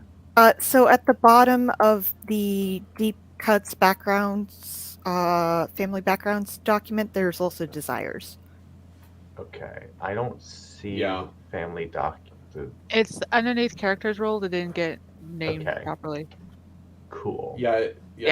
It didn't give the name didn't pop it didn't up. Whatever. Embed. Yeah. There you go. Let me see what scholarship is. Oh, and Neko has helpfully linked it in the private chat. Mm-hmm. Thank you, Neko. While Chris is scholarship is an interesting background to do in 1867. Actually, yeah. That's part of I'm not sure what that would mean. Well, it could mean that you are it could mean that you're not only the first person in your family to be a doctor, you're probably the first person in your family to go to college. If that. Another thing that is kind of inspired by the documentary is again, talking about some of these women from communities where they didn't necessarily have doctors, and the idea was to go back to your community. Sometimes the people in that community would all kind of pool together money to kind of send the person to college. I think that would be kind of a one use of scholarship. Yeah, that would be an interesting detail for a 19th century scholarship character.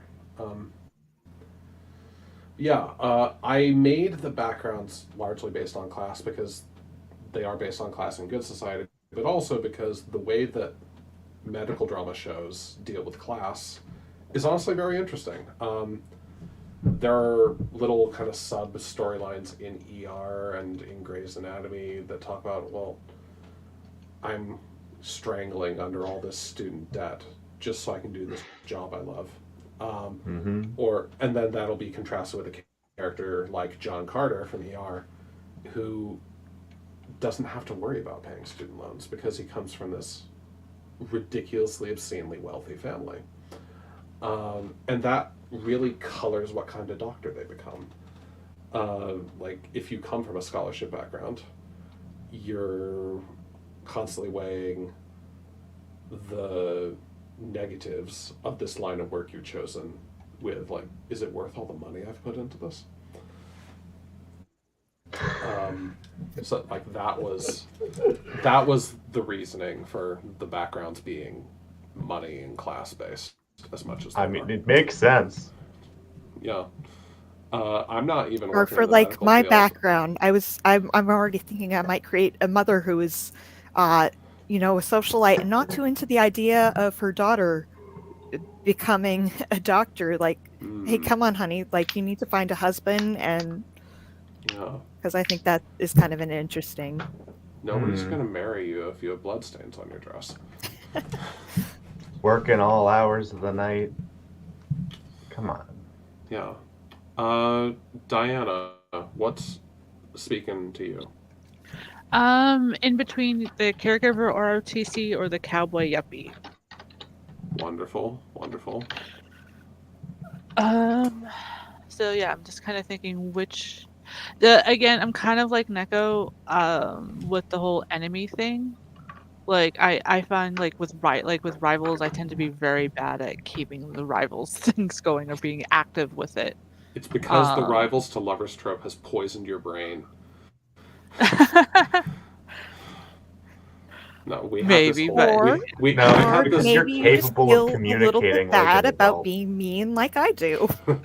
We had this whole thing in the Deep Cuts Alpha game where like everyone except me was really into rivals to lovers, and it just kind of became a recurring conversation. It was funny, but it is a trope that I we did the tolerate, best friends but I to don't lovers. like. We did the best friends Yeah. to lovers, and that's what I was happy with.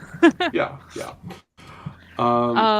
Since you're debating between those two over on the right-hand side, I'm going to go ahead and take the Climber Dynasty character, because that was one that I really wanted to make sure is in the game. So I will just go ahead and snag that, and then you can decide between the caregiver and the cowboy.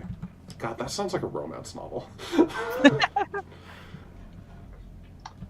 In fairness, you could put "and the cowboy" after anything and make it a True. romance novel. Yeah.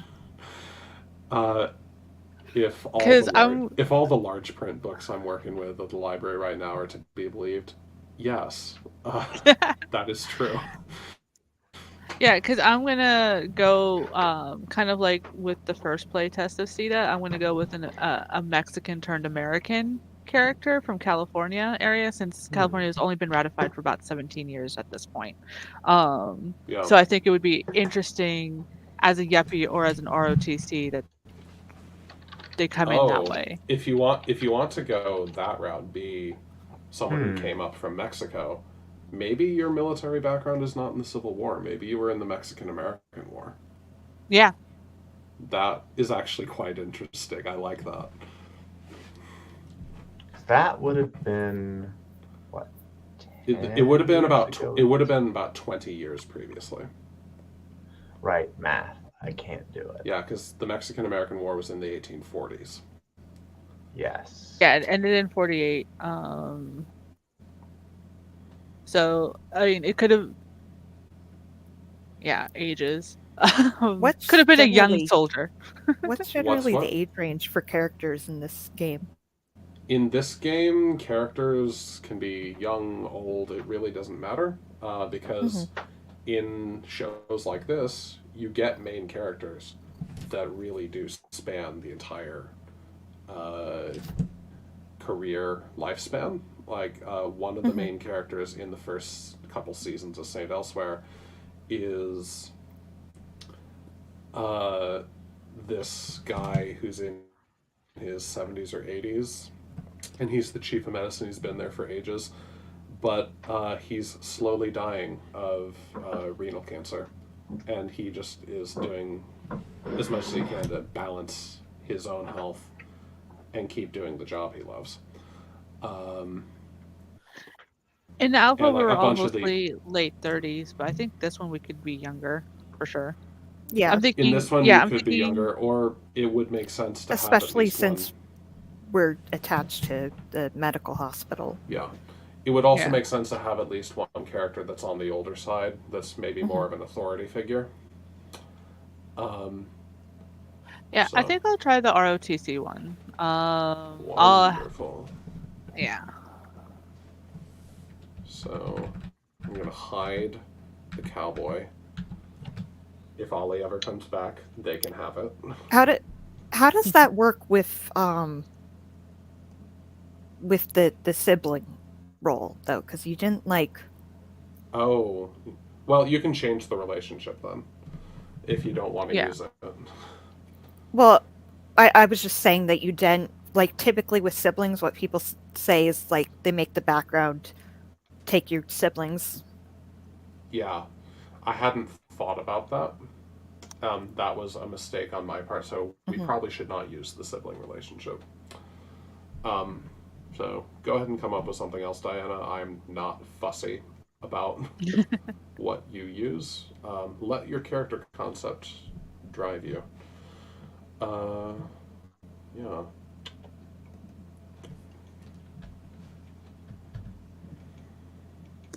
All right. So go ahead and fill out your name, pronouns, I put pronouns in the wrong all place. of Oh God, I have to come up with a name. that. It's the worst part of every RPG character. I'm gonna BRB real quick. And I gotta decide where I'm from and what's up. Actually, this is probably a very good time for a quick bio break. I need to go get a new drink anyway. So, Yeah, do we we'll want to actually do the resume same. in like 5 minutes? Sounds good. All right. See you then.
Okay. Back.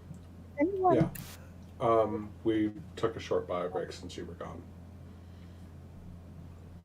So, all right, Diana's back, gang. Oh, hey, the gang's all here. Wonderful. Post the name doc I made for CETA, where I took like actual census data from I think the 1850s. Oh, excellent. That would be really helpful. I'll put that in the server. Please, yes, please do. Wonderful.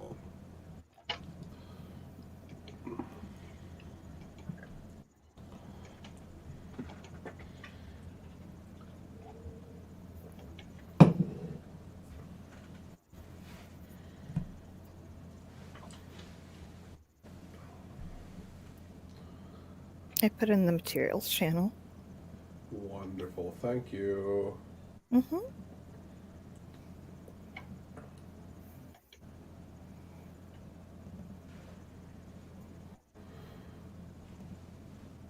I do want to mention, in case it wasn't clear, I don't really have anything written up for how the time skip mechanics are going to work. Mm-hmm. We are working really basically off of CETA rules mixed with winging it in terms of that sort of thing. Depending on how this game goes, I may write something up in the final product of Deep Cuts that's like, hey, if you want to do this kind of game, here's an example of how you can do it. And like, obviously, I would have to talk with you in more detail if and when I do that, Neko, to make sure that I'm not infringing on stuff with CETA. But yeah, since talking materials and stuff has been a thing, I don't have any for the time skip mechanics, unfortunately. Now, this is a doc of last names?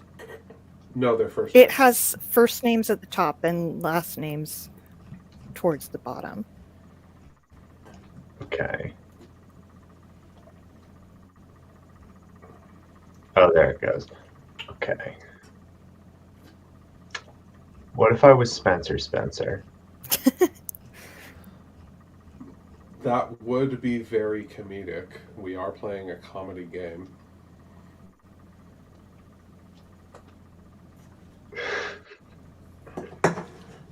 Hang on. Not I'm scrolling just to Z and surnames.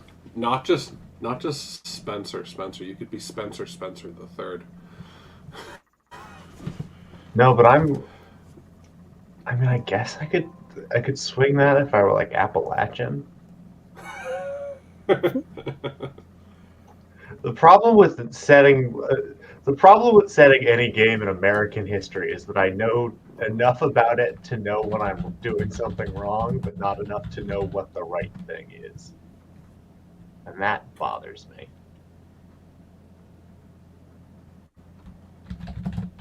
Now I'll be Milton Mills. Milton Mills, I like it. I should check Milton the Mills. surname.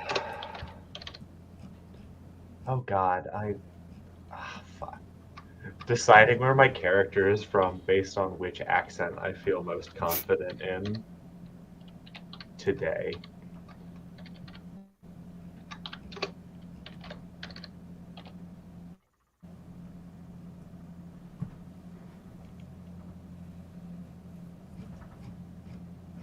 Or it could be Zachariah Wainwright. That would be a very intensely tried and failed to be a prospector in the gold rush name. Now my past is my business.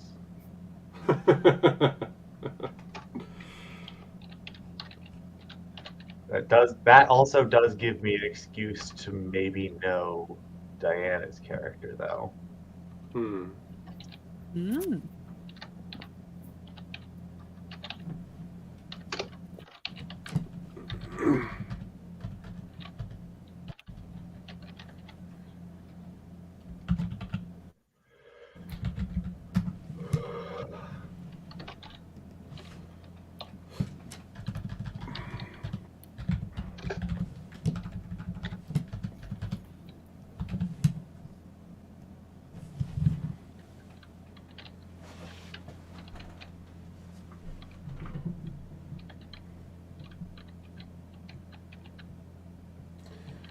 To explain the legacy thing, that is something we're gonna put in.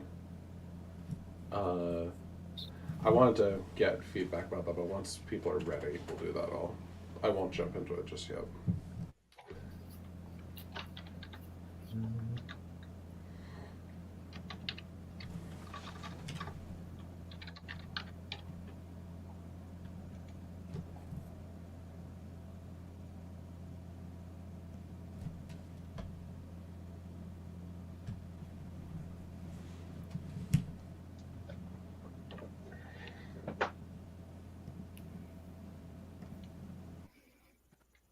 Okay, because unfortunately this is very much a part of Latin American history. I'll ask, how do you feel about, as a background thing, child soldiers?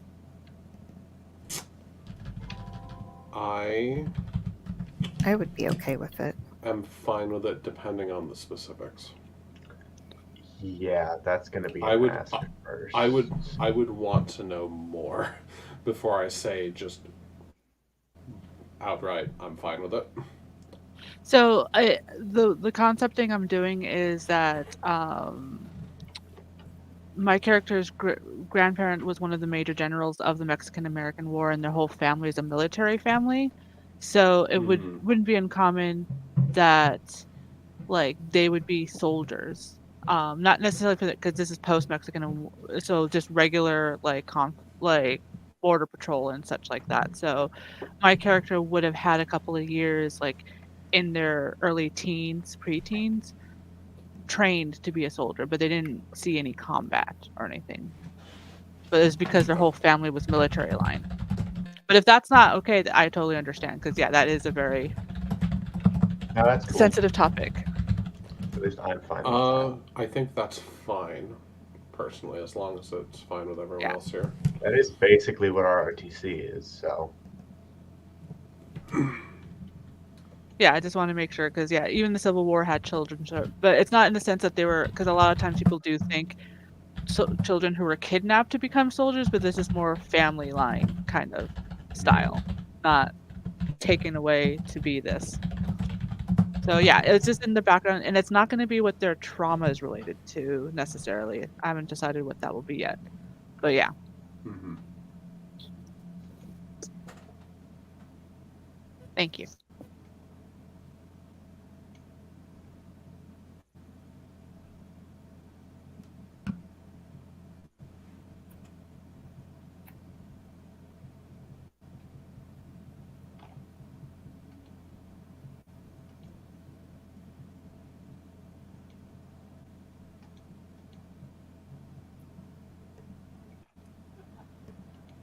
Just to, while we're clearing character concepts with people, since I have this desire, restore your family name and resume your place in society. I was trying to think of what kind of scandals did doctors get into around this time, and I remembered a certain Samuel Mudd who made a bit of a cock-up of the assassination of President Lincoln. And so the idea I have is that I am not as closely related to him as people seem to think that I am. I'm like first or second cousins with him, maybe. But he's made being a doctor named Mudd rather unfortunate of late. I'm not intending to play this guy as a Confederate sympathizer like Samuel Mudd was, or as a slave owner. Just a cousin from up north who has had a hard time of it because of this little fiasco. Is that a concept that works for everyone and is within the lines and veils? I'm okay with it, I think. Mm-hmm. Okay.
Is everyone ready to do relationships? Well, we have to change the sibling relationship on Diana's character, but Yeah, if anybody has suggestion, I'm always terrible about thinking about relationships. well, we have a relative. I We also have a have best friend. relative, which may be an issue. No, relative does not require that you have the same background. The whole idea of relative is that you're like, again, kind of like what I've got with Samuel Mudd. You're distant cousins of some kind, but you are relations. And that, for whatever reason, the person you are a relative of doesn't want to acknowledge you publicly. Could be in-laws too. Doesn't have to be blood. Oh, yeah, definitely. Or adoption, or yeah. For your character, Diana, rivals could be good. If we wanted to make it more medically specific, it could be that you were someone's student. Like, you're a former student of somebody. Oh, or a current student. Yeah, maybe a student, or I guess it depends on what type of doctors or nurses we all are. Maybe a patient too. That could Like be a how- really interesting relationship as well. Yeah. It could be related to the trauma. Like there were psychologists back then. It depends on what everybody else Well, chooses. psychologist is a strong word. So maybe something like that, like being a patient/student, depending on what everybody else's professional role is. I could be good with that, yeah. Okay.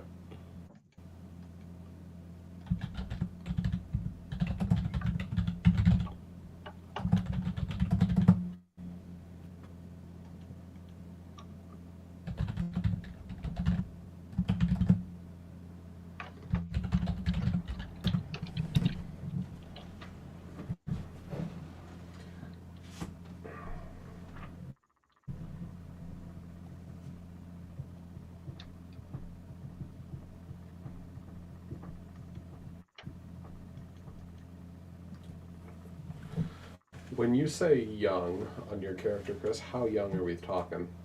All right, so here's my thought: is came up like basically wasn't a doctor before the Civil War. Came up through enlisting, probably at 18, and would now be like 24 to 26. Okay. I guess I'll just put 25 maybe.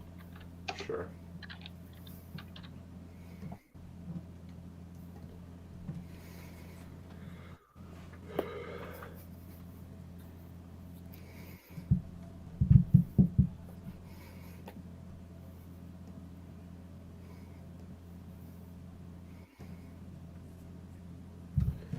I'm looking at major characters, and I'm not seeing someone who would be spicy to be a relative of.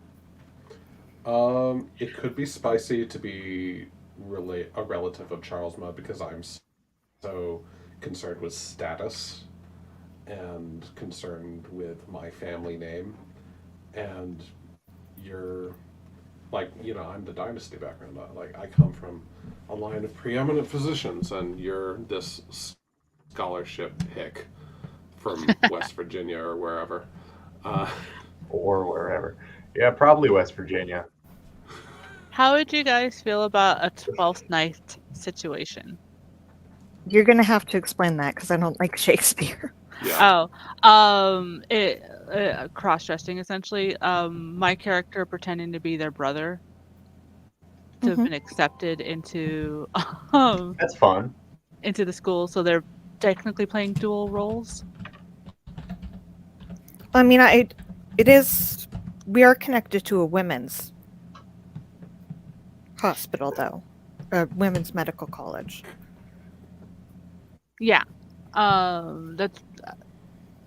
it's something I'm just like feeling about, because otherwise, I was planning, despite them being not technically quote unquote older, that they were part of the women's college, but it's her escaping Mexico, and it's like, oh, I'm going to take over my brother's, because he decided to elope with somebody, Mm-hmm.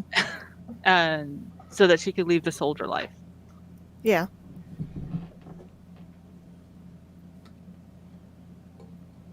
Let's see.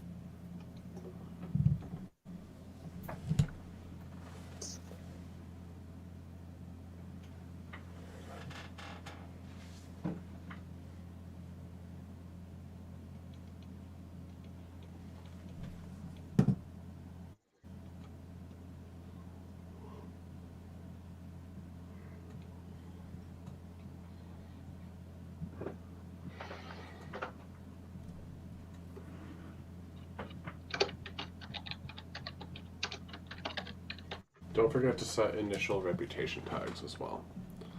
Oh, oops. Oh, no big deal.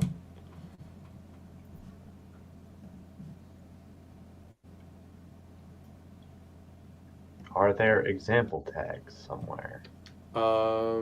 I did not put example tags in the backgrounds. I'm sorry. This is I tried to come up with them, but I just really No, it's struggled. hard. I get it. I probably should at some point, but I have not put that particular work in yet.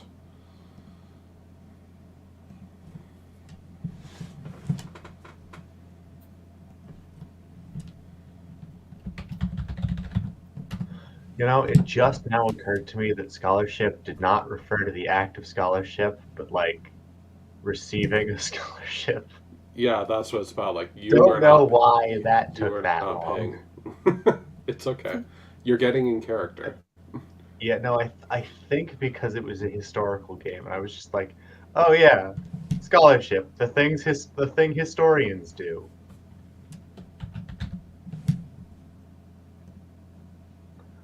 Either way.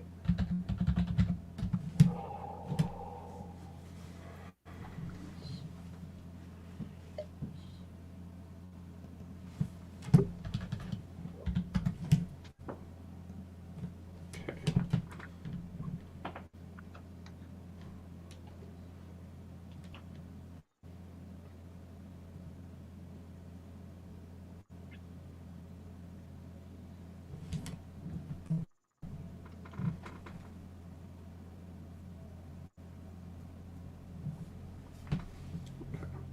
Are we ready to do relationships, or do y'all need a minute more?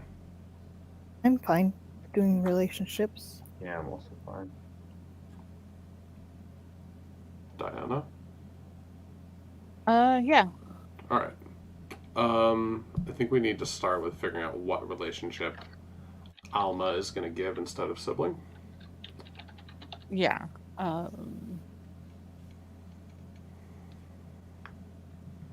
There's also the classic having a crush on somebody, but Yeah, I was gonna I say we don't mean- have any romantic relationships in here. I think we probably could. It would be different because it's the 1860s, but yeah, I think that is probably a good one.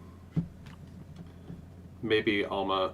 I think a crush on someone is probably a good substitute. yeah. So who would like to be crushed on?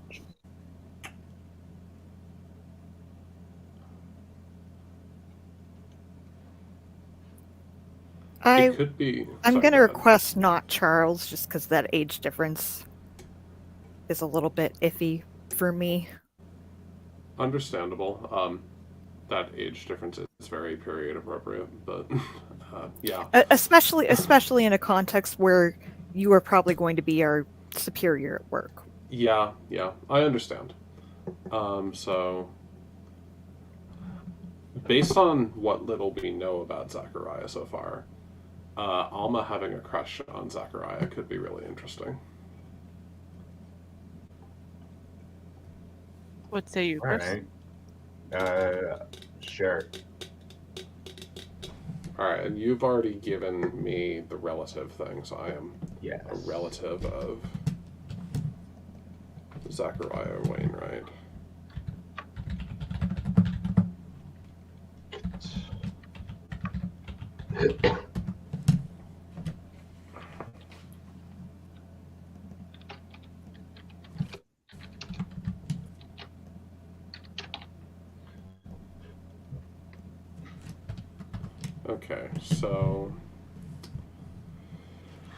That means I need to give best friend to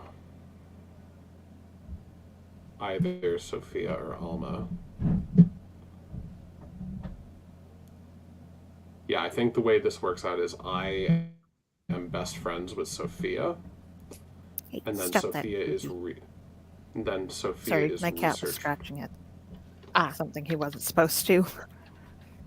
Or actually, it could work out. No, I need to be best friends with Sophia, and Sophia needs to be research partners with Alma. Okay, works for me. Sounds good.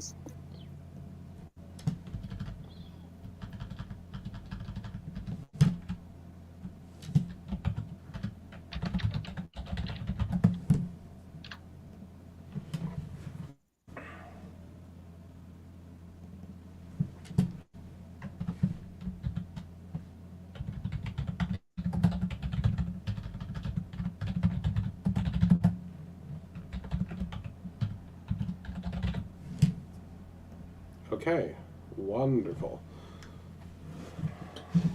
One quick thing, I decided the trauma would be during the travel to America and everything. She got into like a transportation accident, and she has nerve damage in her arm. So it's like back then, like, oh, it seems to be fine, but it might be a congenital kind of thing where like she may eventually lose the use of one of her arms, but right now she's like okay, but she has to deal with the fact that maybe she can't be a doctor for very long, kind of thing.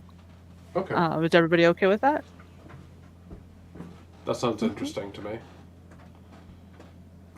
All right, let's introduce our characters. Okay, so So, Raz, I was kind of thinking, I also feel like best friend feels weird in because of the age gap.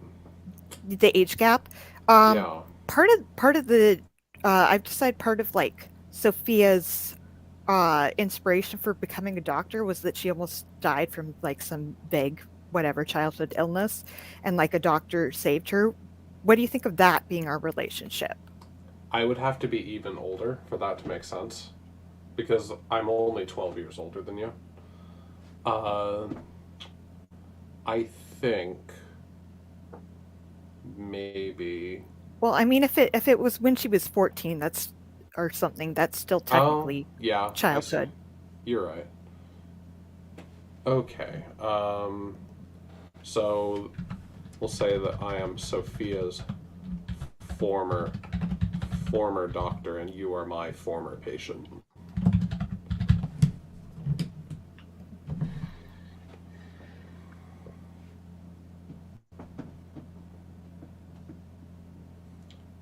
That actually plays into that little quip I made at the end of my bio of like Charles's contributions to diphtheria treatment.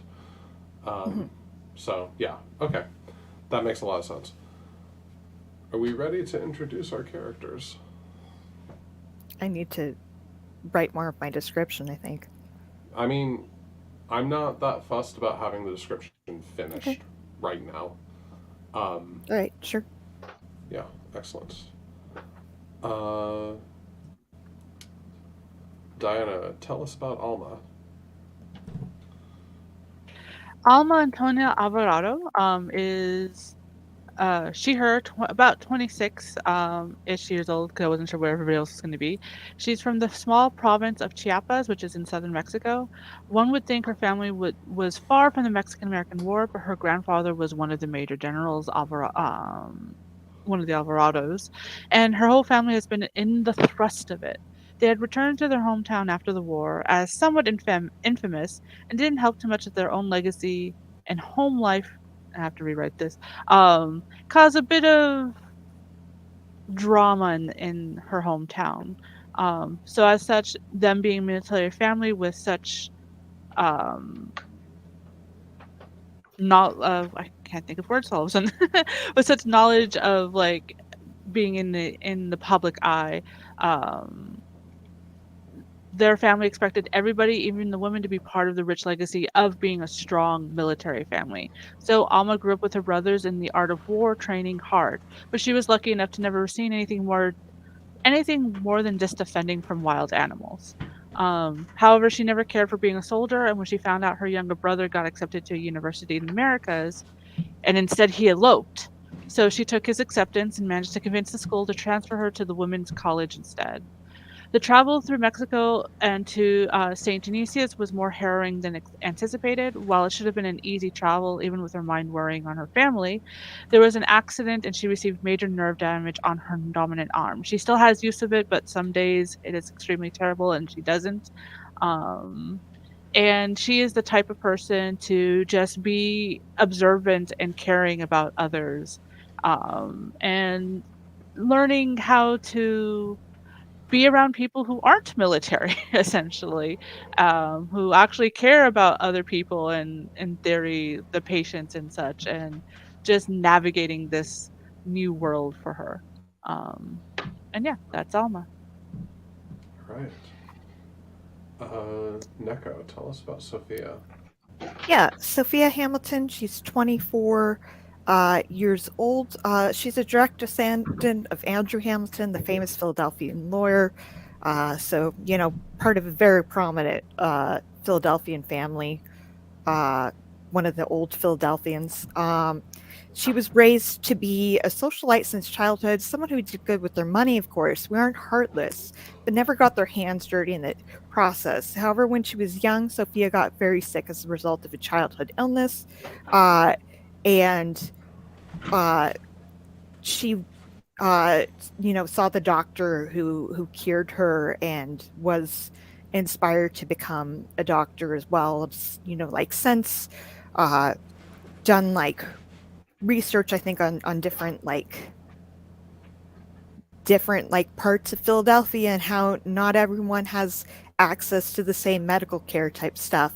Uh, and she's also someone like who, has always had like eyes on her, like expecting greatness from her. And so she's kind of like internalized that and, expects greatness both from herself and from those around her, wants to do the most good possible. And, maybe sometimes gets carried away and doesn't think about, how she is perhaps harming those around her in the process. Um, and yeah, so I think she's fairly recent student at the college. I think that it took her a while to convince her parents to let her be able to go, um, even though she's had the ambition since childhood. Excellent. Chris, tell us about Zachariah Wainwright. Zachariah Wainwright, who I guess is from Texas based on the voice that's coming out of my mouth, is poor farmer's son, joined up in the Civil War, wound up being the guy with the bone saw, and now he's trying that opened his eyes to the entire field of medicine, basically. Like everyone where he's from knows, something about how to fix a broken leg. But there's a lot more knowledge out there, and he wants to get it all and bring it back. All right, fantastic. Charles Mudd is a prominent doctor at St. Genesius and had been for some time when an unfortunate relation of his was involved in some nasty business involving President Lincoln.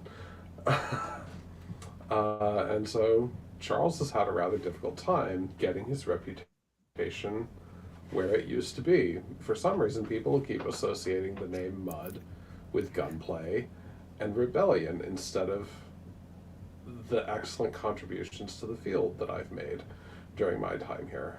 And I think it's about high time things went back to normal.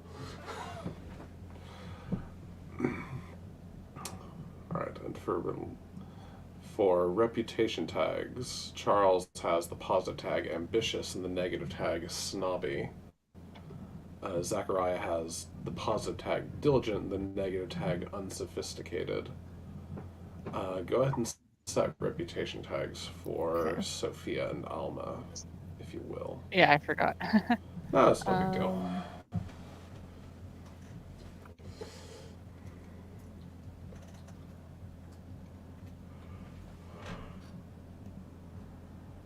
I think Alma has attentive, but they're also an outsider.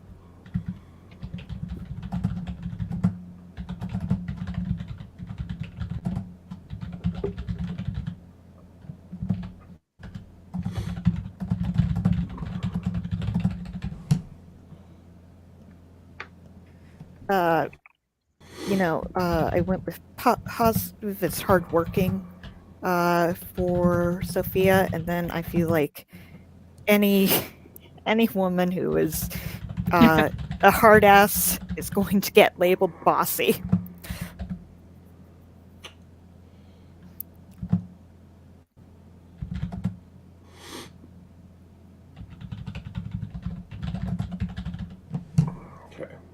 Because of my desire, I have to create and spread 2 rumors about the scandal associated with my family. So just nice. We're looking ahead. We're not doing rumor and scandal quite yet, because we have to create connections. But I'm just letting y'all know the rumors I've created and spread are Charles Mudd is a Confederate sympathizer, runs in the family after all, and the other one is a little spicier. The Mudd family provided material support to the assassination plot. Ooh. These are both created and spread about my boy. So now, before we create connections, I'm going to check back with Chris. Do you have a detail about the hospital in its early days that you'd like to add? No. Okay. I have been thinking about other stuff. That's fine. I had a feeling. This was just a good time for me to loop back to you. It's no big deal. No, that's fair. I also got in real late last night, so I'm not running at 100%. Yeah, I get you. It's no problem. So let's start with creating our patients of the week.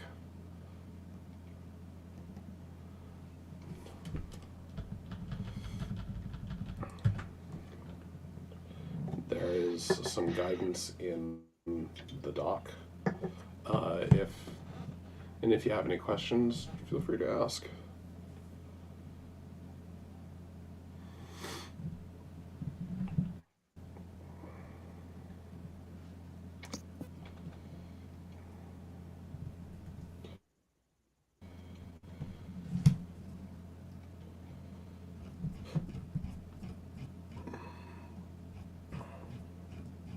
I want to create a very fussy old lady.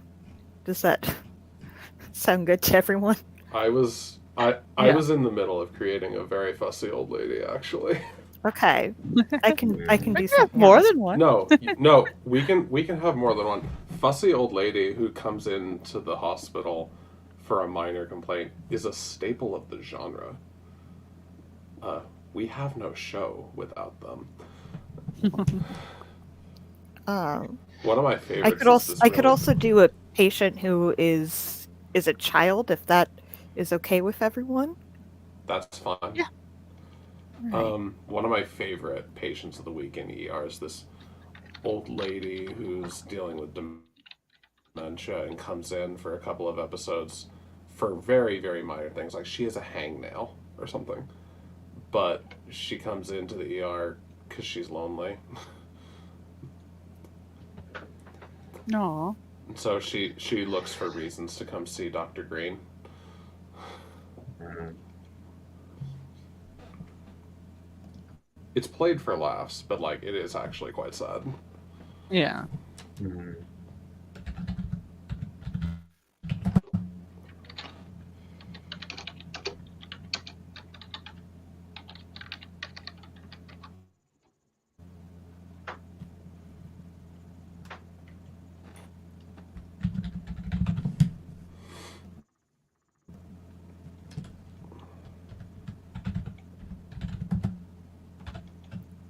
Do we still need the relationship thing?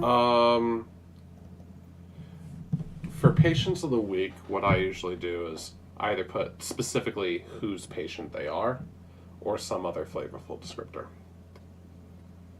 Like, it is implied that they are Sophie's patient because they're in Sophie's column. So you don't need to do that, but that's usually just what I put there.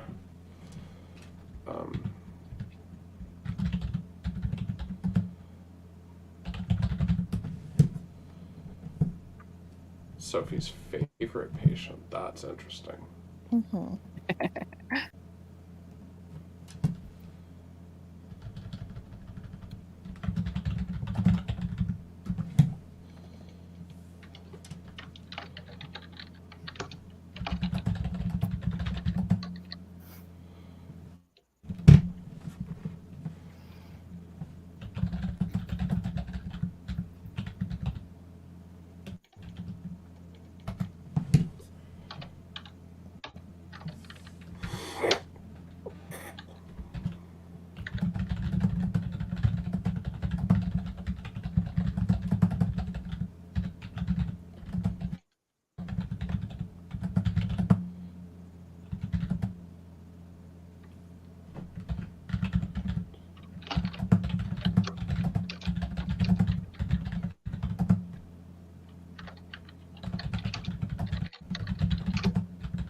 All right, so we're clear. The patient is patient of the week.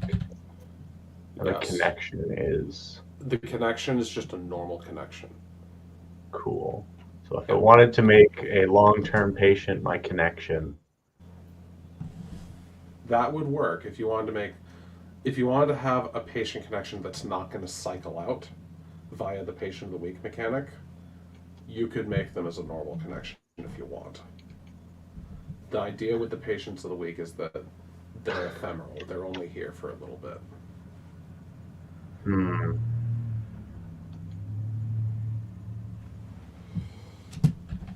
Dang it! If this happens, I have survivor's guilt. Interesting. That's all right. Fuck it. Let's do that. I can have a little angst. It's a treat. Yes. Do we get one patient of the week and 2 regular connections, or just make one? Yes, I was going to suggest we only make one regular connection for now. Okay. And we can make more regular connections if we need them, or if we want them. But in the interest of time, I was going to say only make one regular connection right now.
Chris, I'm noticing that you've been changing the text color for the pronouns. Oh, that's age. okay. So that's not. I was wondering if it was like intentional so that you could read it better. No, that happens because I have a color inverter. Okay. Just like on my browser. I've been correcting it because like I'm getting titchy about everything. But I don't. I wanted to make sure you weren't doing it intentionally for accessibility reasons. No, I couldn't even see a difference. Okay. No problem. All right.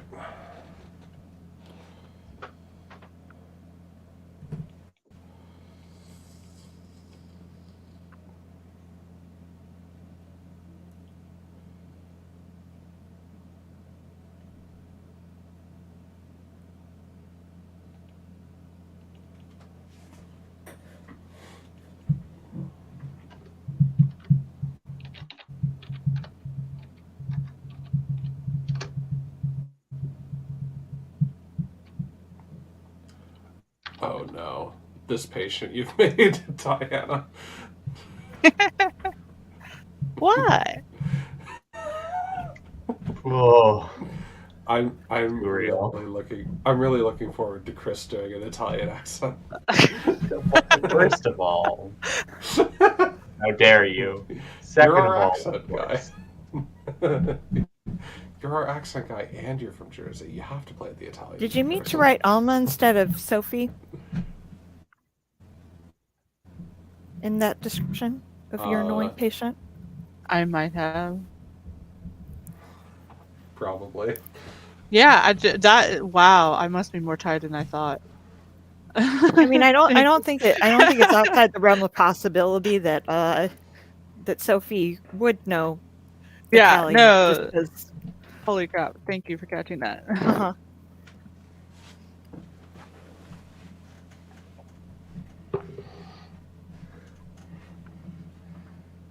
You know, it occurs to me, the base example is relationship, e.g. Prudence is aunt. I've never been in a game with a character named Prudence who had an aunt.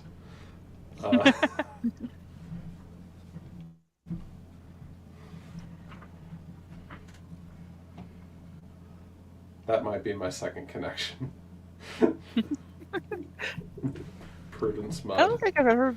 I'll make it my patient for now because I need names. Oh, actually, yeah. Go for Prudence. Pick a last name. Prudence Conway. Someone give me a medical malady from the 1860s. Consumption. Oh no, that's a downer though. Okay, I don't know. That's the only one I know off the top of my head. Tuberculosis fucking sucks. Let me know if if my patient that I made is too much of a downer. I think it presents a lot of opportunities for comedy actually, because like this, we could play with kind of the Tiny Tim stereotype of like the child who's suffering but is just so earnest and good, and there are a lot of opportunities for very grim comedy with that. I like it. Yeah, I like it too. Do you think I'll be better enough to play in the stickball game, Sophie? Oof.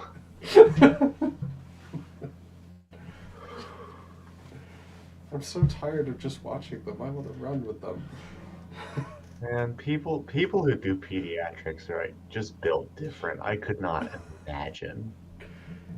Yeah.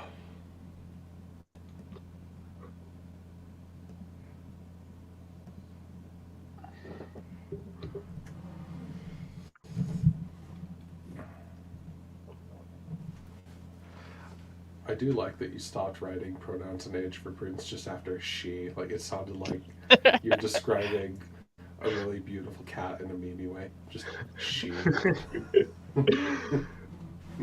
No, I'm just distracted. Yeah. I'm also trying to decide what this patient's deal is. If you want a suggestion for this patient's deal, another medical drama trope that we explored to great effect in Deep Cuts Alpha and Beta is the patient that thinks the doctor is really hot and hits on them really aggressively. Isn't that Geraldo's whole deal? Not aggressively, just annoyingly. So you can have the aggressive one. The trope specifically tends to be like patient who's a really hot lady and comes in to hit on the doctor. Man, TV used to be so bad. How the fuck did people watch this? No TV offense. still is very bad. Grey's Anatomy still does this. Look, we didn't have very many options, okay? We had 3 channels. You youths and your hundreds of streaming services. I don't even have an answer to that one. How's the digital? I'm sorry you had to go through that. Going? Huh? I was attempting to jokingly point out that you're not as much of a boomer as all that, and I was asking, how's the digital release for Avatar Legends going? God. I mean, you can play it now. It's just shipping. Goddamn. Yeah, this is why I never back physical rewards on Kickstarter. Well, it was just we just got screwed with a shipping company that has lost us nearly $1 million. Because they were just straight up lying about every step of the way, and so Jesus Christ. It wouldn't have been as terrible if we didn't get screwed over by this shipping company, but yeah. That fucking sucks. Yeah. But otherwise, I mean, people are getting their books, they're enjoying it. We're just getting a lot of people. The main issue was during the Kickstarter was all the D&D people being like, I don't understand how to play this because it's a PBTA game. Oh, that is really stupid. Yeah, and it's just one not of those things. Yeah, and it's like there's not that much combat, and apparently I have never watched Avatar, but apparently there's not a lot of combat technically. It's not like Dragon Ball, you know. No, there's really Yeah. So they don't understand that technically combat's not supposed to take an entire session if it doesn't narratively make sense. And if I had a nickel for every D&D player, the con one shots are such. Surprisingly, I at last Gen Con I had to run a 3-shot of masks. Surprisingly, the people in my group, the ones who had done D&D, had only known D&D, but they were comic book fans, They had more fun than the two people that I had who had played Masks a million times with me, and that was a good wild. sign. Yeah. No, that like tracks. It's if the people are going like it. The problem is the people who like don't have anything to hook into. Yeah. 100%. Yeah. Yeah, or the folks that are so 5e pilled that that's their only frame of reference for what RPGs can be. The Matt Mercer effect is so real, and it is the worst thing ever, and he should pay for his crimes.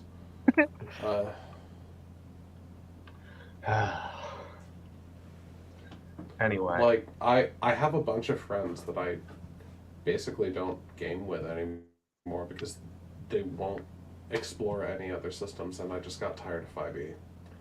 And it's sad that the friendships ended up ending that way, but like, because that's a really stupid reason, but it just ended up being like, well, we don't have anything to play together. Sorry. Yeah. It happens. There's one person in that friend group that I still chat with and still play with from time to time because he's more adventurous, but the rest of that group are just all like, well, can't you just run it in 5e? 5e is so flexible. It's just like, it's not no, really. it's well, not. Here's what someone I know has recently started just lying to people. Oh, just saying, hey, want to come play D&D? Then they show up. Specifically, he's running Red. Patchwork World, which is a like PBTA troika, basically. And he's just like, yeah, this is my 5e homebrew.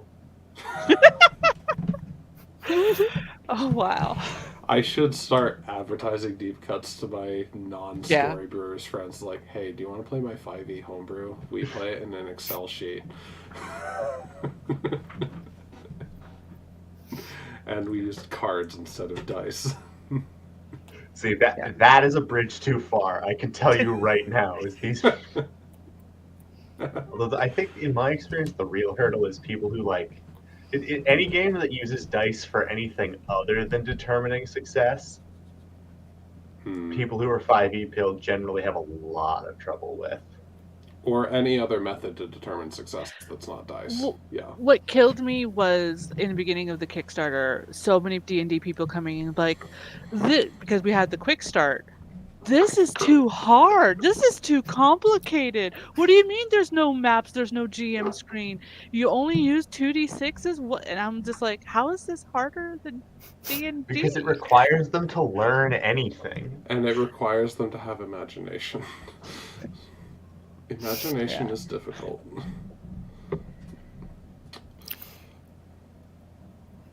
Yeah, I don't think it would work at all to try and sell Sita as a D&D.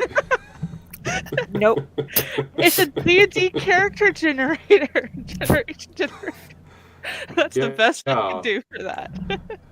Like, I think if you wanted to try it, the way to do it is to focus on the time skip mechanic and say, hey, I made this really cool One Piece RPG. Anime Sita. Hang on. I mean... I still owe Neko a Sailor Moon Sita. You do? Yes. Hopefully this year. Have I signed myself up to run One Piece Sita? Yes. Oh no. And it's on recording. Yeah. Shit. That means I have to watch more One Piece. Don't watch One Piece. My character. Read One Piece. For your own sanity. Alright. Are we ready to introduce connections? Mm-hmm. Yeah, I still need to figure out what Prudence's malady is. You distracted me with my opinions. I thought you said tuberculosis. Because, like, what happened was you said consumption was too much of a downer, and then you immediately said tuberculosis. Well, consumption sucks. is tuberculosis. Yeah, no. Oh, okay. I thought I was that's saying just that the old-timey name for TB. I see. Okay. My mistake. Maybe they think it's consumption, and you just haven't figured it out yet. That could be fun. Yeah. That does kind of breach into, like, hysteria territory, though. Mm-hmm. Was that a line or a veil? Was That a was veil. Vale. Okay. I mean, honestly, the As trope long as of like the you don't, as long as you don't go to a place where like, oh yeah, they're just making this up. There's nothing actually wrong with them. I'm fine with it. Like there's actually something that is the matter, and it's not consumption, it's something else. I'm fine with it. Yeah, I I mean, mean, if this were a honestly, the medical entire drama, she'd trope that probably just Lorette. be pregnant. But the most Luckily, dramatic This is a outcome. medical drama. Yeah, honestly, the entire trope that Loretta is based off of is basically hysteria. So, eh. Well, it's a good thing that someone is here to play that responsibly. Excellent. Yeah, I do think there's Let like a there's a difference between someone being a hypochondriac and being like going to hysteria, you know. yeah. Yeah. So let's introduce some connections. Diana, tell us about yours. Oh, we're not doing patients, right? Just connections. Patients and connections. Patients, okay, are sorry. connections. They're a type of connection. I know. Brain. All right. So our patient of the week is Geraldo Venezia. He, him, 28. He is Alma's annoying patient. If she were pressed to, codify a patient. Geraldo thinks Alma is the one. Only she knows how to take care of me so wonderfully and can understand me. Italian immigrant who is accident prone in the industry job he's in and mostly only speaks Italian. Alma can mostly understand him, so he thinks it's destiny. He's a little over the top, but is sincere. Has come in this time for some burns from the job's boiler exploding. So not necessarily aggressive, but kind of like, oh, what was that one movie? I can't think of it. The wedding planner with the Italian immigrant that came in, that one. Like I that, see. sincere but a little annoying. Um and then my other connection is Doña Benicia del Moralisma. I have a note so in case to remind you how to pronounce Doña Benicia. She, her is ageless, is Alma's neighbor. Thinks Alma is a wonderful person and just needs her spiritual alignment readjusted. She is a spiritualist from northern Mexico. She believes more in the power of spirits and rituals than actual doctors and think Alma is a little misguided. She loves to give advice and looks out for Alma, but a lot of her advice seems to be mired in quackery. Excellent. Neko, Uh, tell us about yep. Emily Crane, please. My connections are Emily Crane. Her 12. She's Sophie's favorite patient. She thinks Dr. Hamilton is very, very strict about making sure she does all of her exercises and follows her diet. But she's a lot nicer than she ever lets anyone see. Emily is one of the lucky ones. She managed to survive polio, but that doesn't mean that it didn't leave its mark on her. She often has to come in for the adjustment of her leg brace and other treatments. She's a very smart child who is always asking difficult questions, and Sophia has become very attached to her in part because she reminds Sophia of herself. And then my other connection is Minerva Hamilton, her 48, who is Sophia's socialite mother. She thinks that Sophia is wasting her best marriageable years with this silly game. She'll grow out of it. Minerva Hamilton is everything that a wife and mother of the famous Hamilton family should be. A beautiful socialite and a philanthropist who never gives to any might be considered improper. She's very against her daughter becoming a doctor and really only gave in because she thought that after a week at medical school she would give up on this silly notion of hers once and for all. Unfortunately, the ploy didn't work out the way she intended, so she'll have to find other ways of getting her daughter to finally settle down and marry someone respectable. Excellent. Chris, proceed, please. Oh, I've just realized that Emily Crane and Gideon Maxwell are virtually the same character. So he's deleted now. Oh, okay. All right, that's fine. You want to tell us about Prudence Conway, newest patient, complaining of intense gastrointestinal distress. All examinations and treatments so far haven't yielded any results. What could be wrong? And I think this is very much triggering Zach's like workaholic anxiety of like, no, it's got to be something. just needs to run more tests. Excellent. All right, and my patient of the week is Loretta Collins. Her, age 64. She's Charles's regular patient. She thinks Charles is not doing enough about this toothache. She's come in every week for the last month complaining of a toothache. Insists that she can't have the tooth removed because she's terrified of the pain.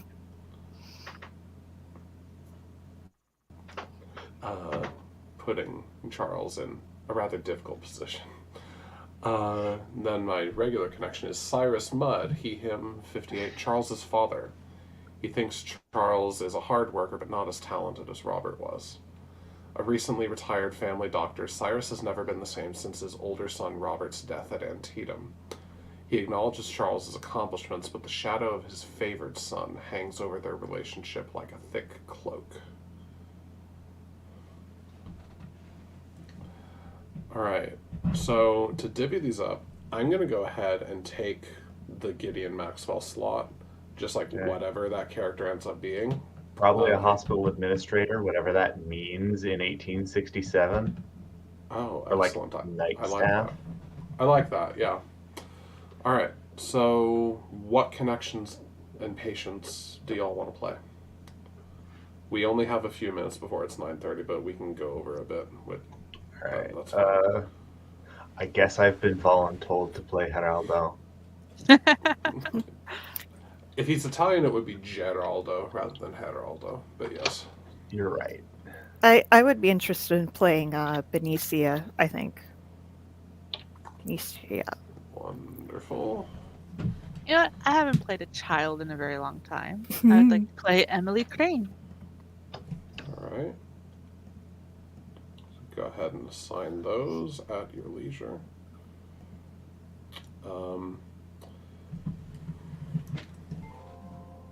I guess I am also Cyrus Mudd.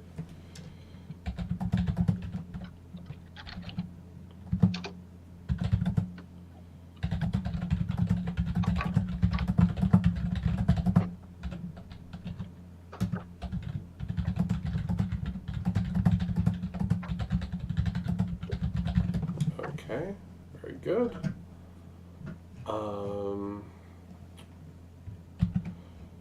So I think I'd we be need up to for. Yeah, I was gonna say I think it's between Loretta and Prudence. I think I think Loretta and Benicia probably have a fair amount in common. So like I think I'd be more interested in playing Prudence. Okay, that sounds fine.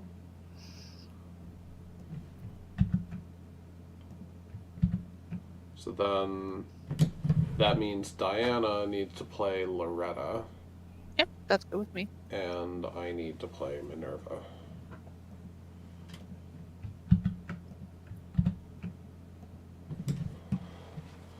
Alright, wonderful. So that phase is done. It's time for Rumor and Scandal. So you all know what to do. We'll do a quick Rumor and Scandal, and then we can also wait to do Rumor and Scandal until the beginning of next session, since we're basically out of time. So you do in this game you do that before starting the game? Oh, well, I don't remember how we did it in Deep Cuts Alpha. It's long ago and know that I do not remember that particular detail. I think we should probably wait until the actual Rumor and Scandal phase, now that I'm thinking about it. Yeah, I was just wondering if it's different in Deep Cuts, because that's not how you do it in Good Society. Yeah, I think I fucked it up, and I was just misremembering the order of operations. Okay, that means we're done for the night, so I'm gonna end the broadcast. Bye. My broadcast. See you all next